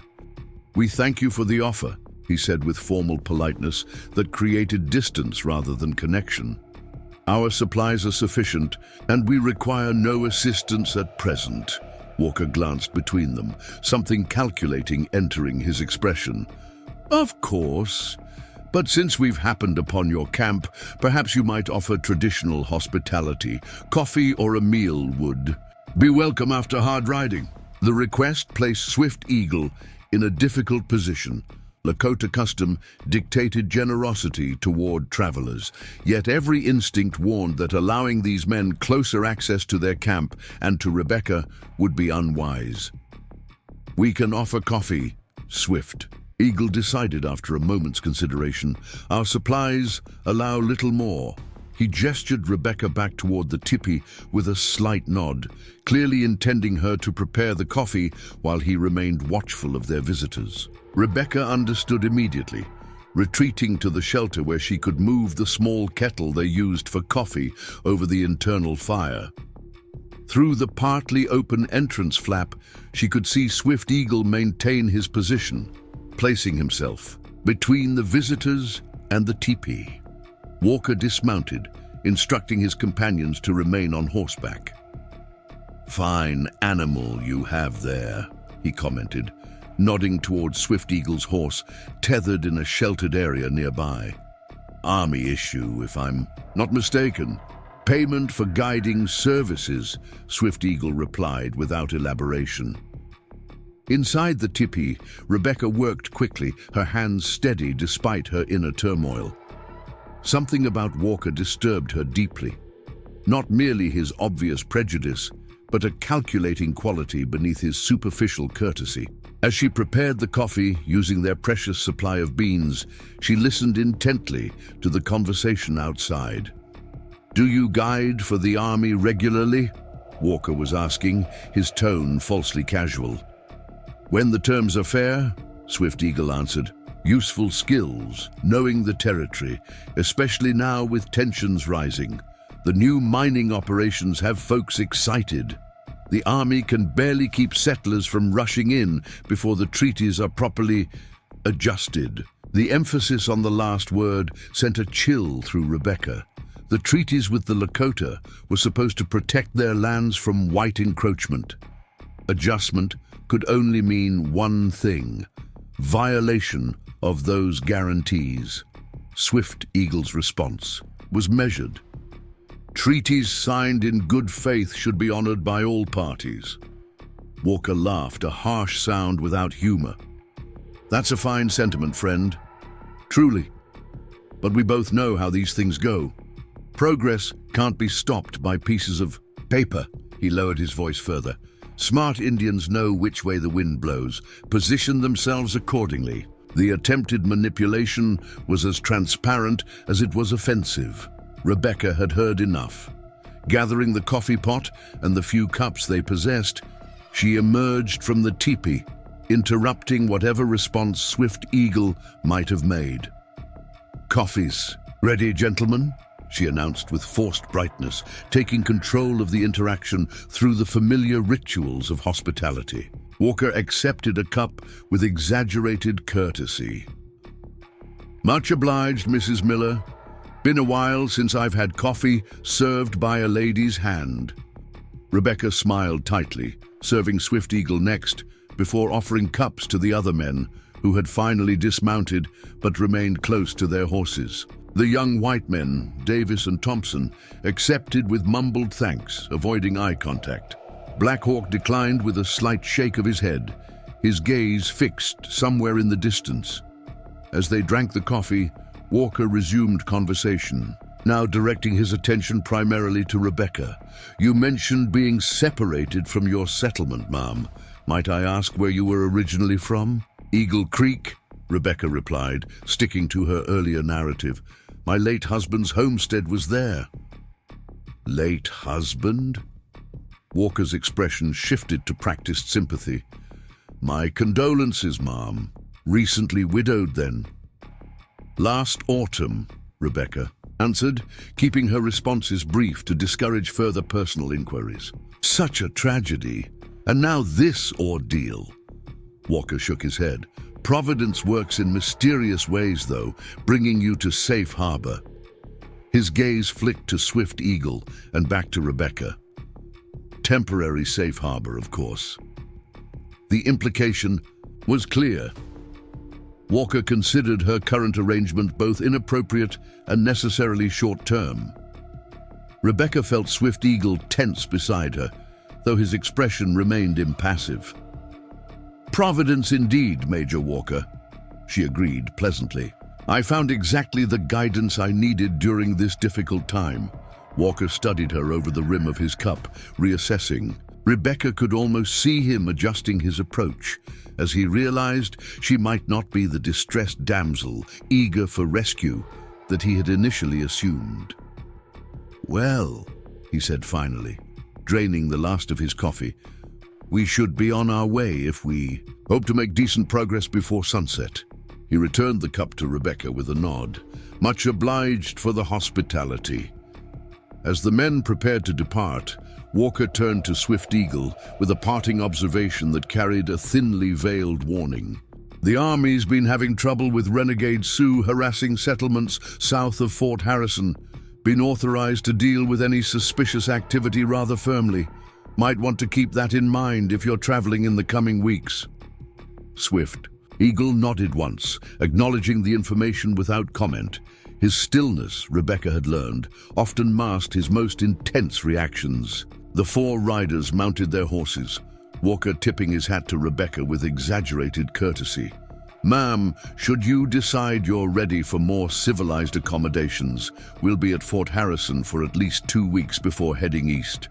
Happy to escort you to wherever you might wish to go." "Thank you for the offer, Major Walker," Rebecca replied with matching formality. "Safe travels."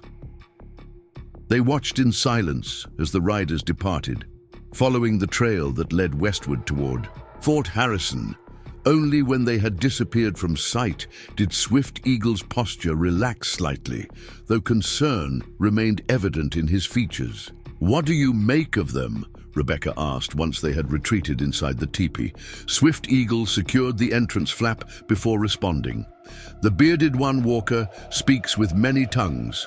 One for you, one for me, another for what he truly thinks." He added wood to the central fire, his movements deliberate.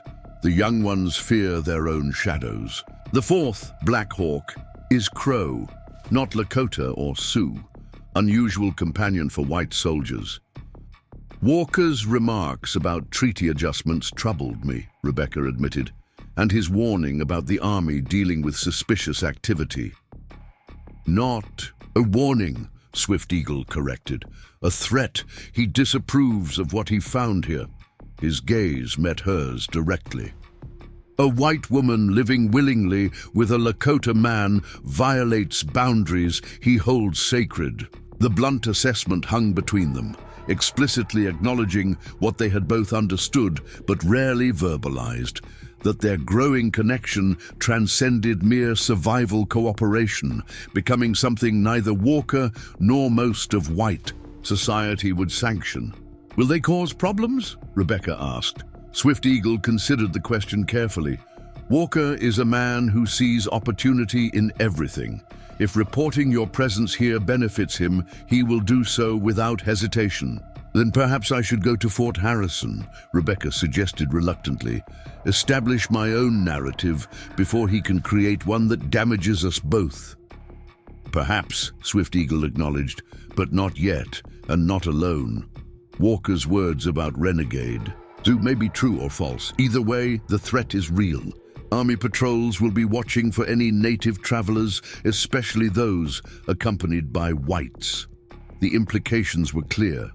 Travel now would be dangerous for both of them, albeit for different reasons. Swift Eagle would be vulnerable to suspicious army patrols.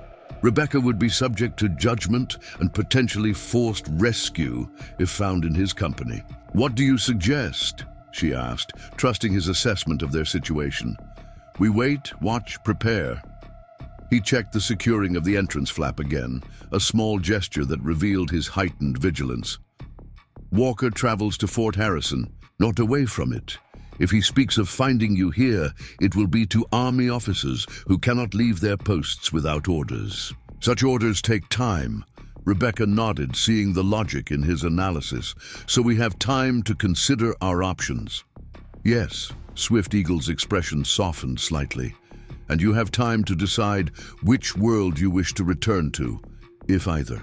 The quiet statement acknowledged the choice that had been forming in Rebecca's mind since long before Walker's unwelcome appearance.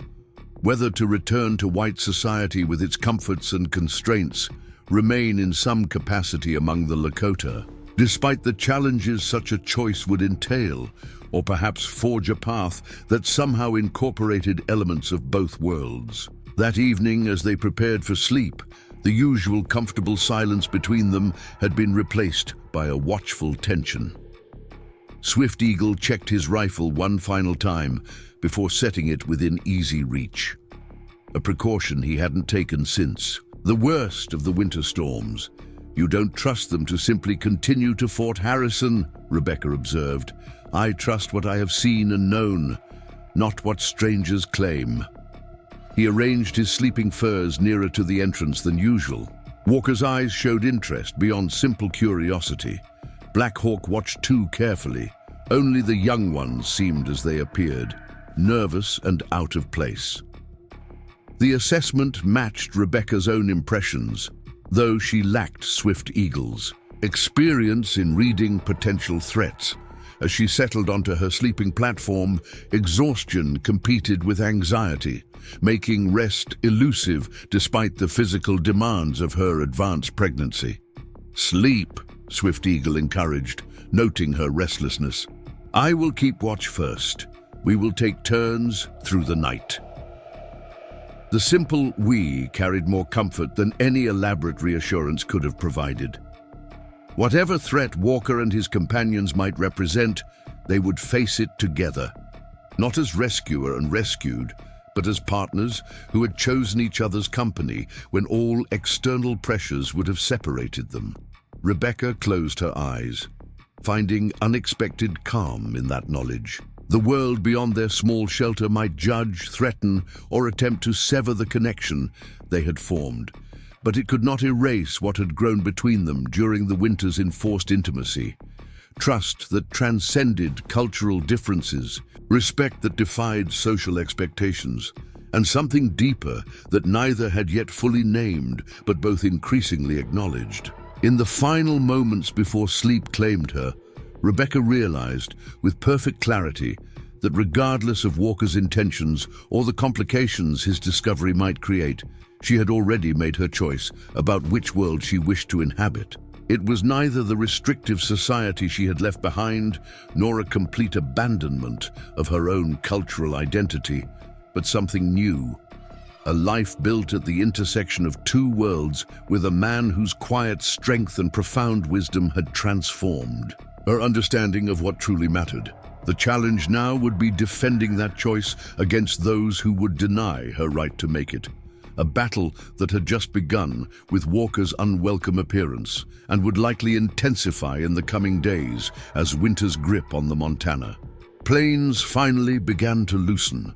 The day after Walker's visit dawned clear but tense, with both Rebecca and Swift Eagle moving through their morning routines with heightened vigilance. Sleep had come in shifts through the night, neither willing to leave them completely vulnerable despite Swift Eagle's assessment that immediate danger was unlikely. Now, as pale sunlight filtered through the smoke hole of the teepee, they faced the practical implications of having been discovered. "We should prepare for swift departure if necessary," Swift Eagle announced, as they finished a simple breakfast. "What cannot be carried must be hidden or abandoned." Rebecca nodded, surveying their small shared world with new eyes. The winter months had accumulated more possessions than she'd realized. Tools she'd learned to use, clothing adapted to the harsh climate, the small but precious educational materials they'd employed in their knowledge exchange. Each item now required evaluation through the harsh lens of potential flight. "How soon might we need to leave?" she asked, already mentally categorizing their belongings into essentials and expendables. Swift Eagle considered, his expression typically measured despite the circumstances. "Not immediately. Walker reaches Fort Harrison today. If he reports our presence to authorities, they will not act without deliberation. Army commanders dislike unnecessary movement of troops, especially as spring thaw approaches." "But they will come eventually," Rebecca concluded. "Perhaps," he began, gathering his most essential hunting and survival tools. "Or perhaps Walker's interest lies elsewhere. His words about mining suggest a man seeking opportunity, not justice." Rebecca recalled Walker's thinly veiled references to treaty adjustments with growing unease. "You think he might be prospecting illegally on Lakota territory?" "Men like Walker walk where profit leads, regardless of boundaries or laws." Swift Eagle secured his knife at his belt with practiced efficiency. "Today we will scout southward. If others like him travel these lands, we should know their numbers and directions." The decision to actively gather information rather than simply prepare for retreat surprised Rebecca, though in retrospect it aligned with everything she had learned about Swift Eagle's methodical approach to challenges. Knowledge precedes action in all things. They departed within the hour, the teepee secured against both weather and potential intruders, essential emergency supplies cached in locations only they knew. Rebecca had become proficient enough with snowshoes that she maintained a reasonable pace alongside Swift Eagle, though his natural efficiency of movement still far exceeded her recently acquired skill. Rather than taking a direct route southward, Swift Eagle led them along a circuitous path that utilized natural features, ridgelines, frozen streams, and stands of trees, to minimize their visibility while maximizing their range of vision. By midday, they had reached a vantage point that offered views across miles of snow-covered prairie. "There," Swift Eagle indicated, handing Rebecca the binoculars and directing her gaze toward a distant smudge of movement. More travelers, 5, perhaps 6. Through the lenses, Rebecca could make out a small party moving slowly northward, though at this distance details remained indistinct. "Not military," she observed. "The formation is too irregular." Swift Eagle nodded approvingly at her observation. Prospectors, most likely, or traders hoping to circumvent Fort Harrison's oversight.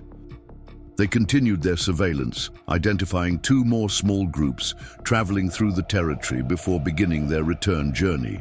As they moved, Swift Eagle pointed out tracks they crossed, some from game animals, others clearly human. "More traffic than usual for this season," he noted with concern. "Word spreads about new mining opportunities. Like insects to honey, they come." "Will your people resist?" Rebecca asked, already knowing the answer but wanting to understand the full implications. Swift Eagle's expression darkened. "These lands are protected by treaty. Many bands will not yield without bloodshed."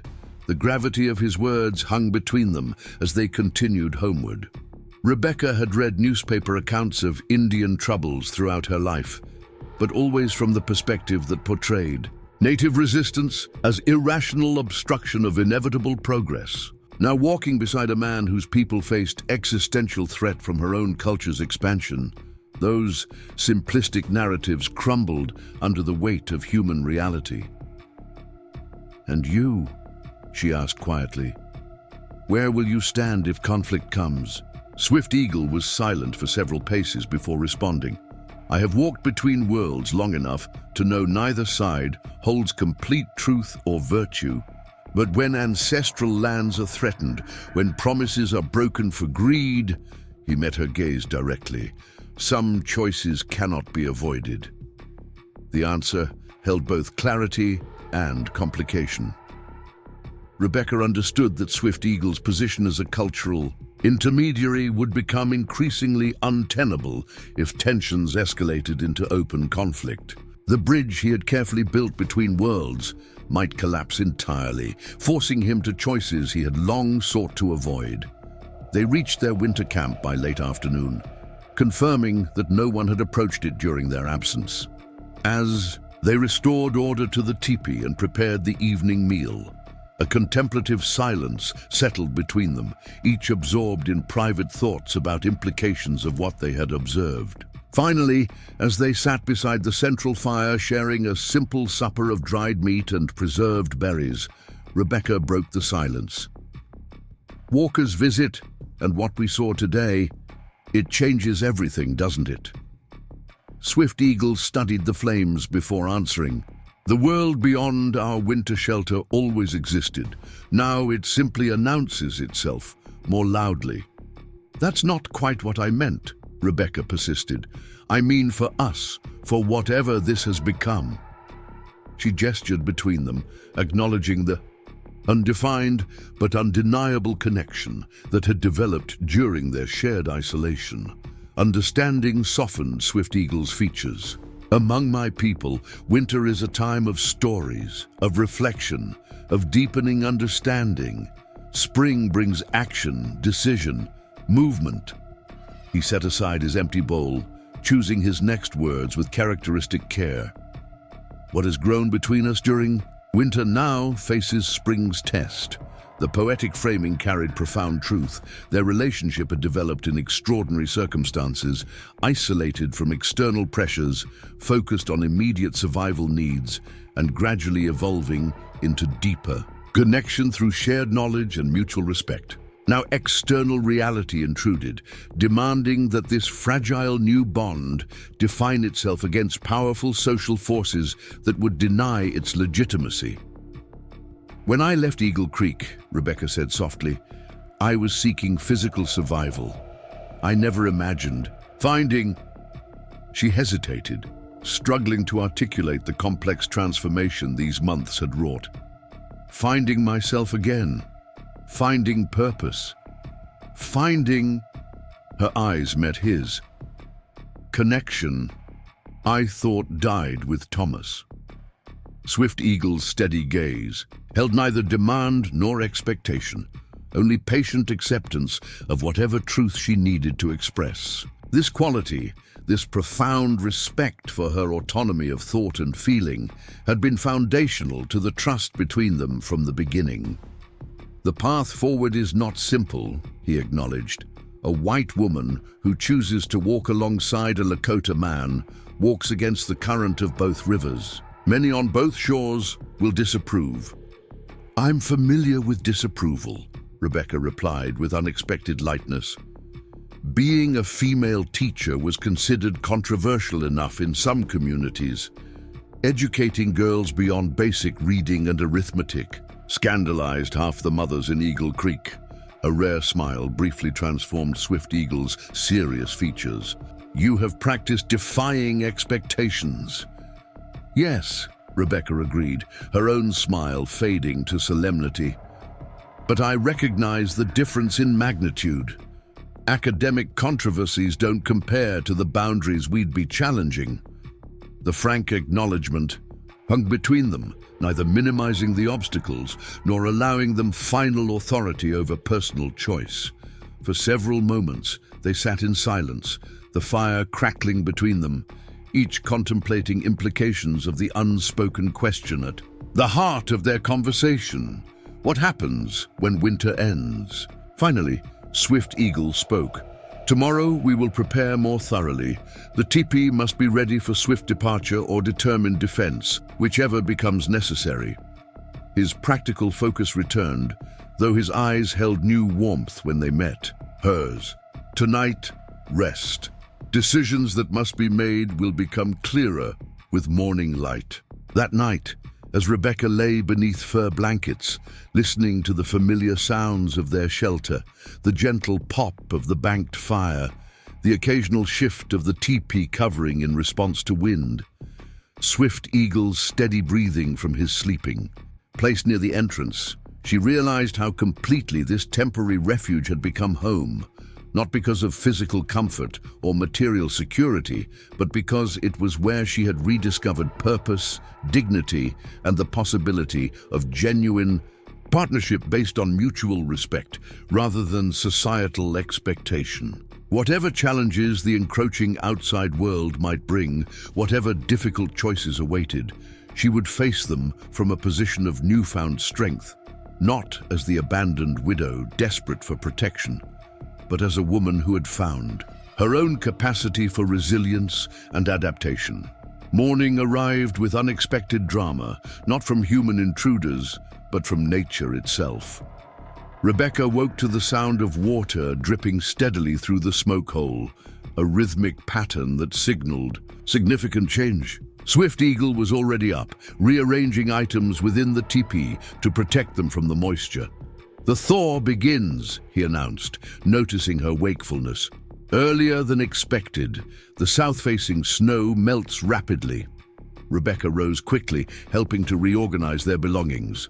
Through the partially open entrance flap, she could see that the landscape had transformed overnight. What had been pristine white now showed patches of exposed earth, where the strengthening March sun had finally overcome winter's grip. Water trickled in small rivulets down natural drainage pathways, and accumulated snow slid in occasional wet clumps from the teepee's covering. "Is this normal?" she asked, securing their precious paper items in the oilskin wrapping that protected them from moisture. "Spring comes suddenly some years," Swift Eagle replied, his tone suggesting this particular thaw was unusually abrupt. "The creek will rise by midday. We must move essentials to higher ground." The warning proved prescient. By noon, the slow trickle of melting snow had become a steady flow as warming temperatures accelerated the process. What had been a barely discernible depression marking the nearby creek was now visible as a swelling watercourse that threatened to overflow its banks. They worked steadily through the day, relocating critical supplies to the slight rise where the teepee stood and reinforcing its foundation against potential flooding. The physical labor was demanding but familiar after months of shared survival work. What differed was the urgency. Nature's timetable had suddenly accelerated, compressing decisions they had expected to face over weeks into potential days. "How quickly will the main trails become passable?" Rebecca asked, as they paused briefly for a late afternoon meal. Swift Eagle surveyed the rapidly changing landscape. For single riders, perhaps 5 days if this warmth continues. For wagons, longer. He met her questioning gaze directly, and for those seeking us specifically, determination may overcome difficult conditions. The implication was clear. Their time of relative isolation was ending more rapidly than anticipated. Rebecca felt simultaneous relief and apprehension. The thaw meant an end to winter's deadly grip, expanded mobility, and renewed access to resources. It also meant confronting the social realities they had temporarily escaped. As dusk approached, they completed their preparations against potential flooding and returned to the teepee, both physically exhausted but mentally alert to the changing circumstances. The evening meal was simple but sustaining. The last of their preserved venison, supplemented with dried berries and spring roots, Swift Eagle had identified emerging from the newly exposed soil. "The sudden thaw changes our planning," Swift Eagle observed as they finished eating. "We must decide our direction sooner than expected." Rebecca nodded, understanding the multivalent meaning of direction, not merely physical travel, but life pathway.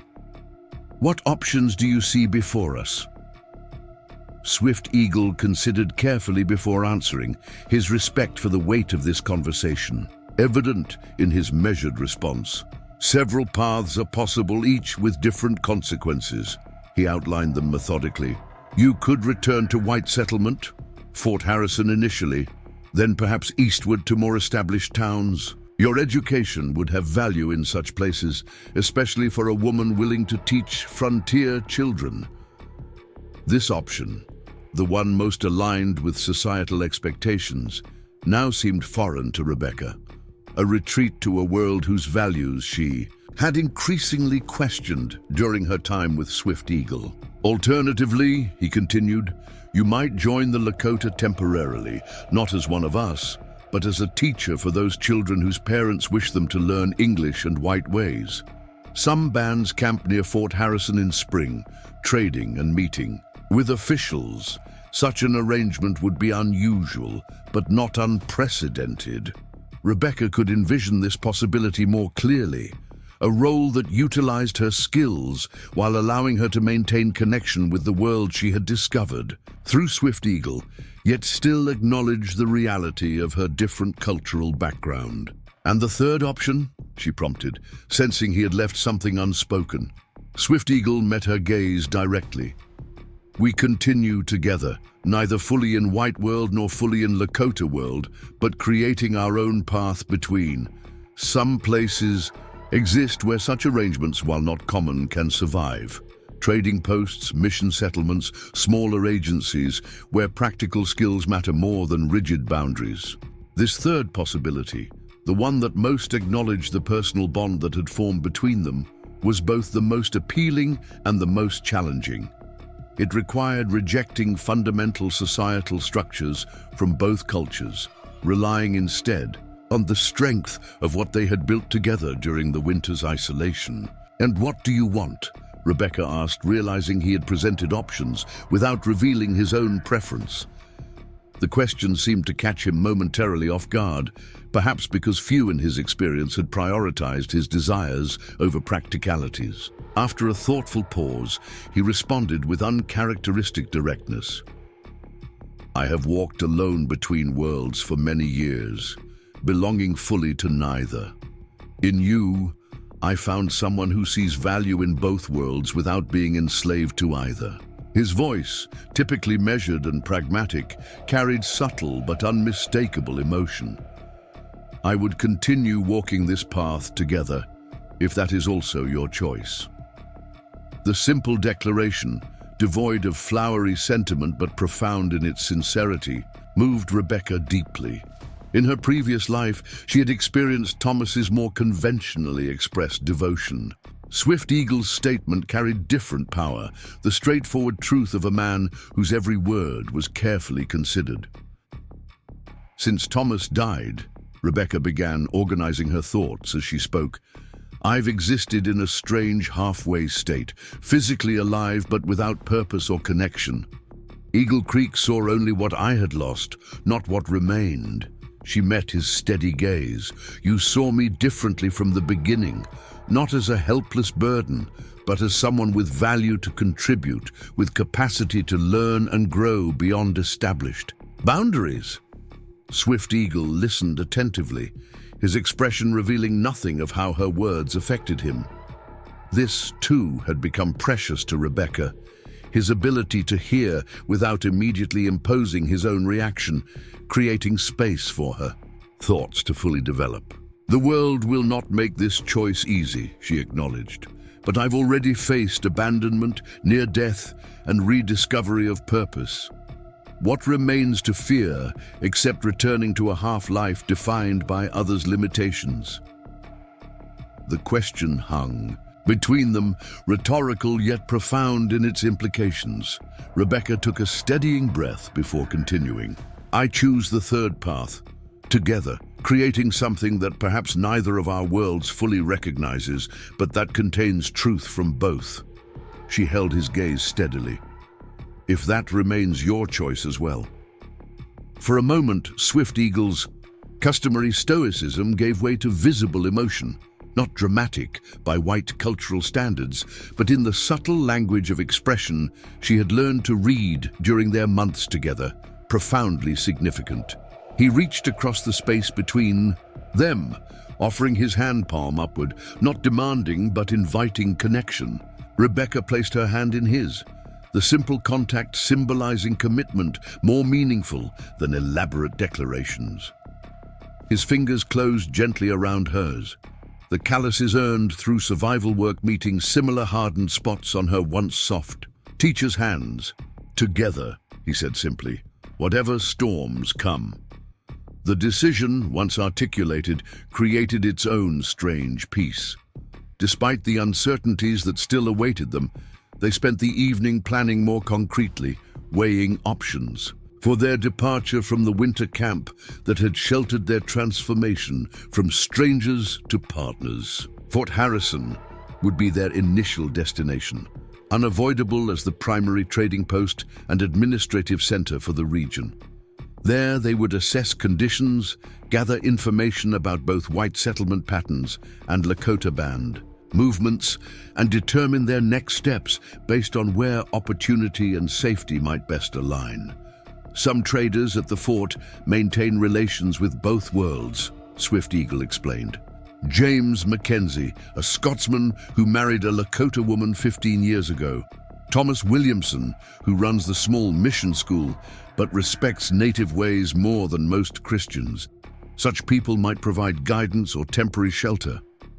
Rebecca absorbed these details, recognizing that Swift Eagle had maintained more awareness of the outside world than his isolated winter camp might suggest. His survival had always depended on understanding both cultures and the individuals who navigated between them.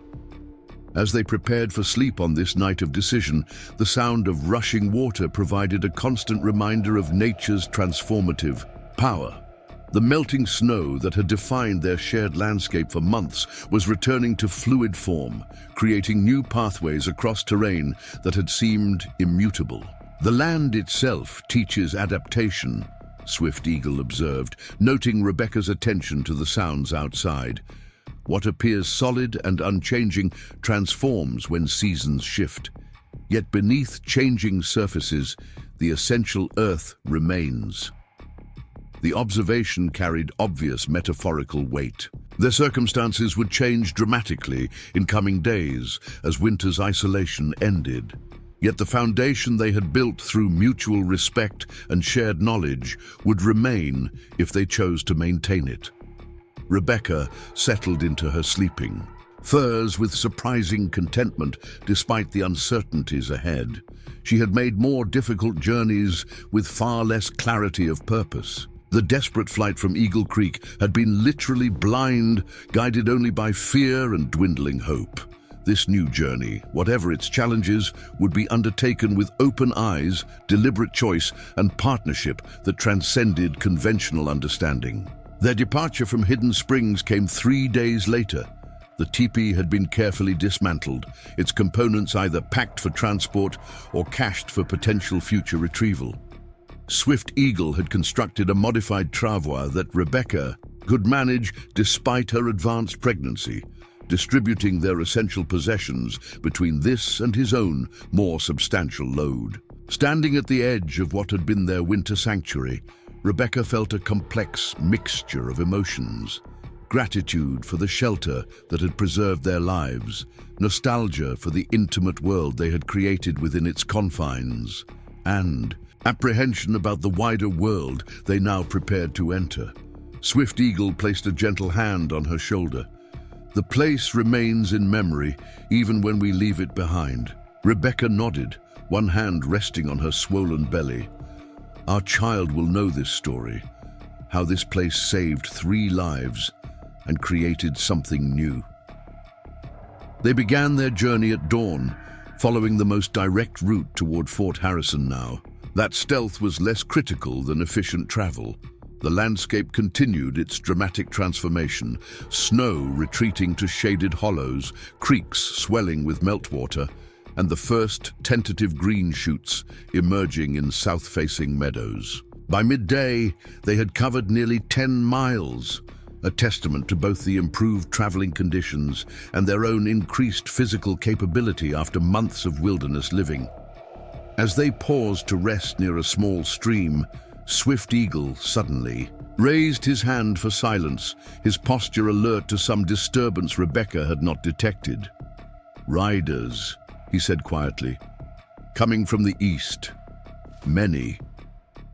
He helped Rebecca to a position of concealment behind a stand of cottonwoods, then moved to higher ground for better observation. When he returned moments later, his expression was grave. "Soldiers. A full patrol. 12 riders. They follow our trail." Rebecca felt her heart rate accelerate. "Walker must have reported us immediately upon reaching Fort Harrison." Swift Eagle nodded. "The Thor serves their purpose as well as ours." He considered their options with characteristic efficiency. "We cannot outrun mounted soldiers. We cannot hide our trail in this soft ground. Then we face them directly," Rebecca decided, surprising herself with her own certainty. "On our terms, not theirs." Swift Eagle studied her with evident admiration. "The mother of your child would be proud of your warrior spirit." He helped her to her feet. "We will meet them in that meadow ahead, open ground where they cannot claim we hid with hostile intent."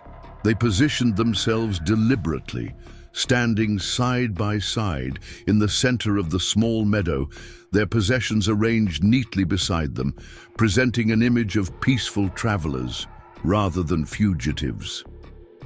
Swift Eagle placed his rifle on the ground at his feet, a gesture that maintained access while demonstrating non-aggression.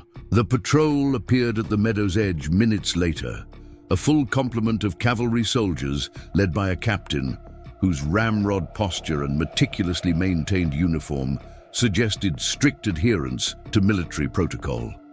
At his signal, the patrol fanned out in a standard security formation before he advanced with 2 subordinates. "Mrs. Miller," the captain called as he approached. "I am Captain James Wilson, Fort Harrison Command. We've been searching for you." "You found me, Captain," Rebecca replied calmly, though I wasn't aware I was lost. Wilson's gaze moved between Rebecca and Swift Eagle, his expression revealing the effort required to maintain professional demeanor in the face of unexpected complexity. Whatever Walker had reported, the reality before him, a heavily pregnant white woman standing voluntarily beside a Lakota man, both appearing healthy and composed, clearly contradicted his expectations. "Major Walker reported finding you in concerning circumstances," Wilson stated carefully. "Given your condition, the commander dispatched us immediately to ensure your welfare." "My welfare has been excellently ensured these past months, Captain," Rebecca responded. "As you can see, both my child and I are thriving thanks to Mr. Eagle's intervention and care." Wilson dismounted, signaling his subordinates to maintain their positions. "Perhaps you might explain your situation, ma'am. Your presence with a Lakota man, so far from any settlement." Rebecca recognized the critical importance of this conversation. Her explanation would shape not only immediate reactions, but potential options for their future. With calm dignity, she recounted the essential elements of her story: her widowhood, Eagle Creek's rejection, her desperate winter journey, and Swift Eagle's rescue and subsequent care. "So you see, Captain," she concluded, "what began as survival necessity evolved into mutual respect and partnership. We are now traveling to Fort Harrison by choice, not coercion." Wilson listened with professional attention, his expression gradually shifting from suspicion to cautious understanding. When Rebecca finished, he turned to Swift Eagle. "You're known at the fort, I believe. You've guided for Colonel Richardson previously." "3 summers past," Swift Eagle confirmed. "Northern Territory Survey." This connection, however tenuous, seemed to ease some of Wilson's concern. Military men valued established relationships, however formal, over complete unknowns. "The Colonel will want to speak with you both," he said finally. "Our instructions are to escort you safely to Fort Harrison." "We accept your escort," Swift Eagle replied before Rebecca could speak, a slight pressure of his hand against hers, communicating strategic acceptance. Resistance would only heighten. Suspicion, cooperation preserved options. The remainder of the journey to Fort Harrison unfolded with surprising civility. Captain Wilson maintained professional courtesy, neither treating Rebecca as a rescue victim nor Swift Eagle as a suspect. The soldiers assisted with their belongings, and when Rebecca's pregnancy necessitated rest, the patrol adjusted its pace without complaint. As they crested the final rise overlooking Fort Harrison 3 days later, Rebecca felt a surge of conflicting emotions. The settlement represented both challenge and opportunity. The first test of the commitment she and Swift Eagle had made to forge a path between worlds. Smoke rose from chimneys, wagons moved along muddy streets, and the fort itself stood, a symbol of the very boundaries they intended to transcend. Swift Eagle's hand found hers briefly, a momentary connection invisible to the soldiers riding ahead. "The hardest journey begins with a single step," he murmured, quoting one of the Lakota teachings he had shared during their winter together. Rebecca nodded, drawing strength from his steady presence. Whatever awaited them within that settlement, they would face it as they had faced the winter, together combining her determination with his wisdom, finding their way step by step through uncertain terrain. As they began their descent toward Fort Harrison, Rebecca realized the truth. At the heart of their unlikely bond, the winter that should have claimed her life had instead revealed new possibilities for living it fully, with purpose that honored both her own heritage of education and the profound wisdom she had discovered in a culture previously unknown. To her, that discovery and the love that had grown alongside it would not be easily surrendered to whatever obstacles Fort Harrison and the wider world might place in their path. Up next, you've got 2 more standout stories right on your screen. If this one hit the mark, you won't want to pass these up. Just click and check them out.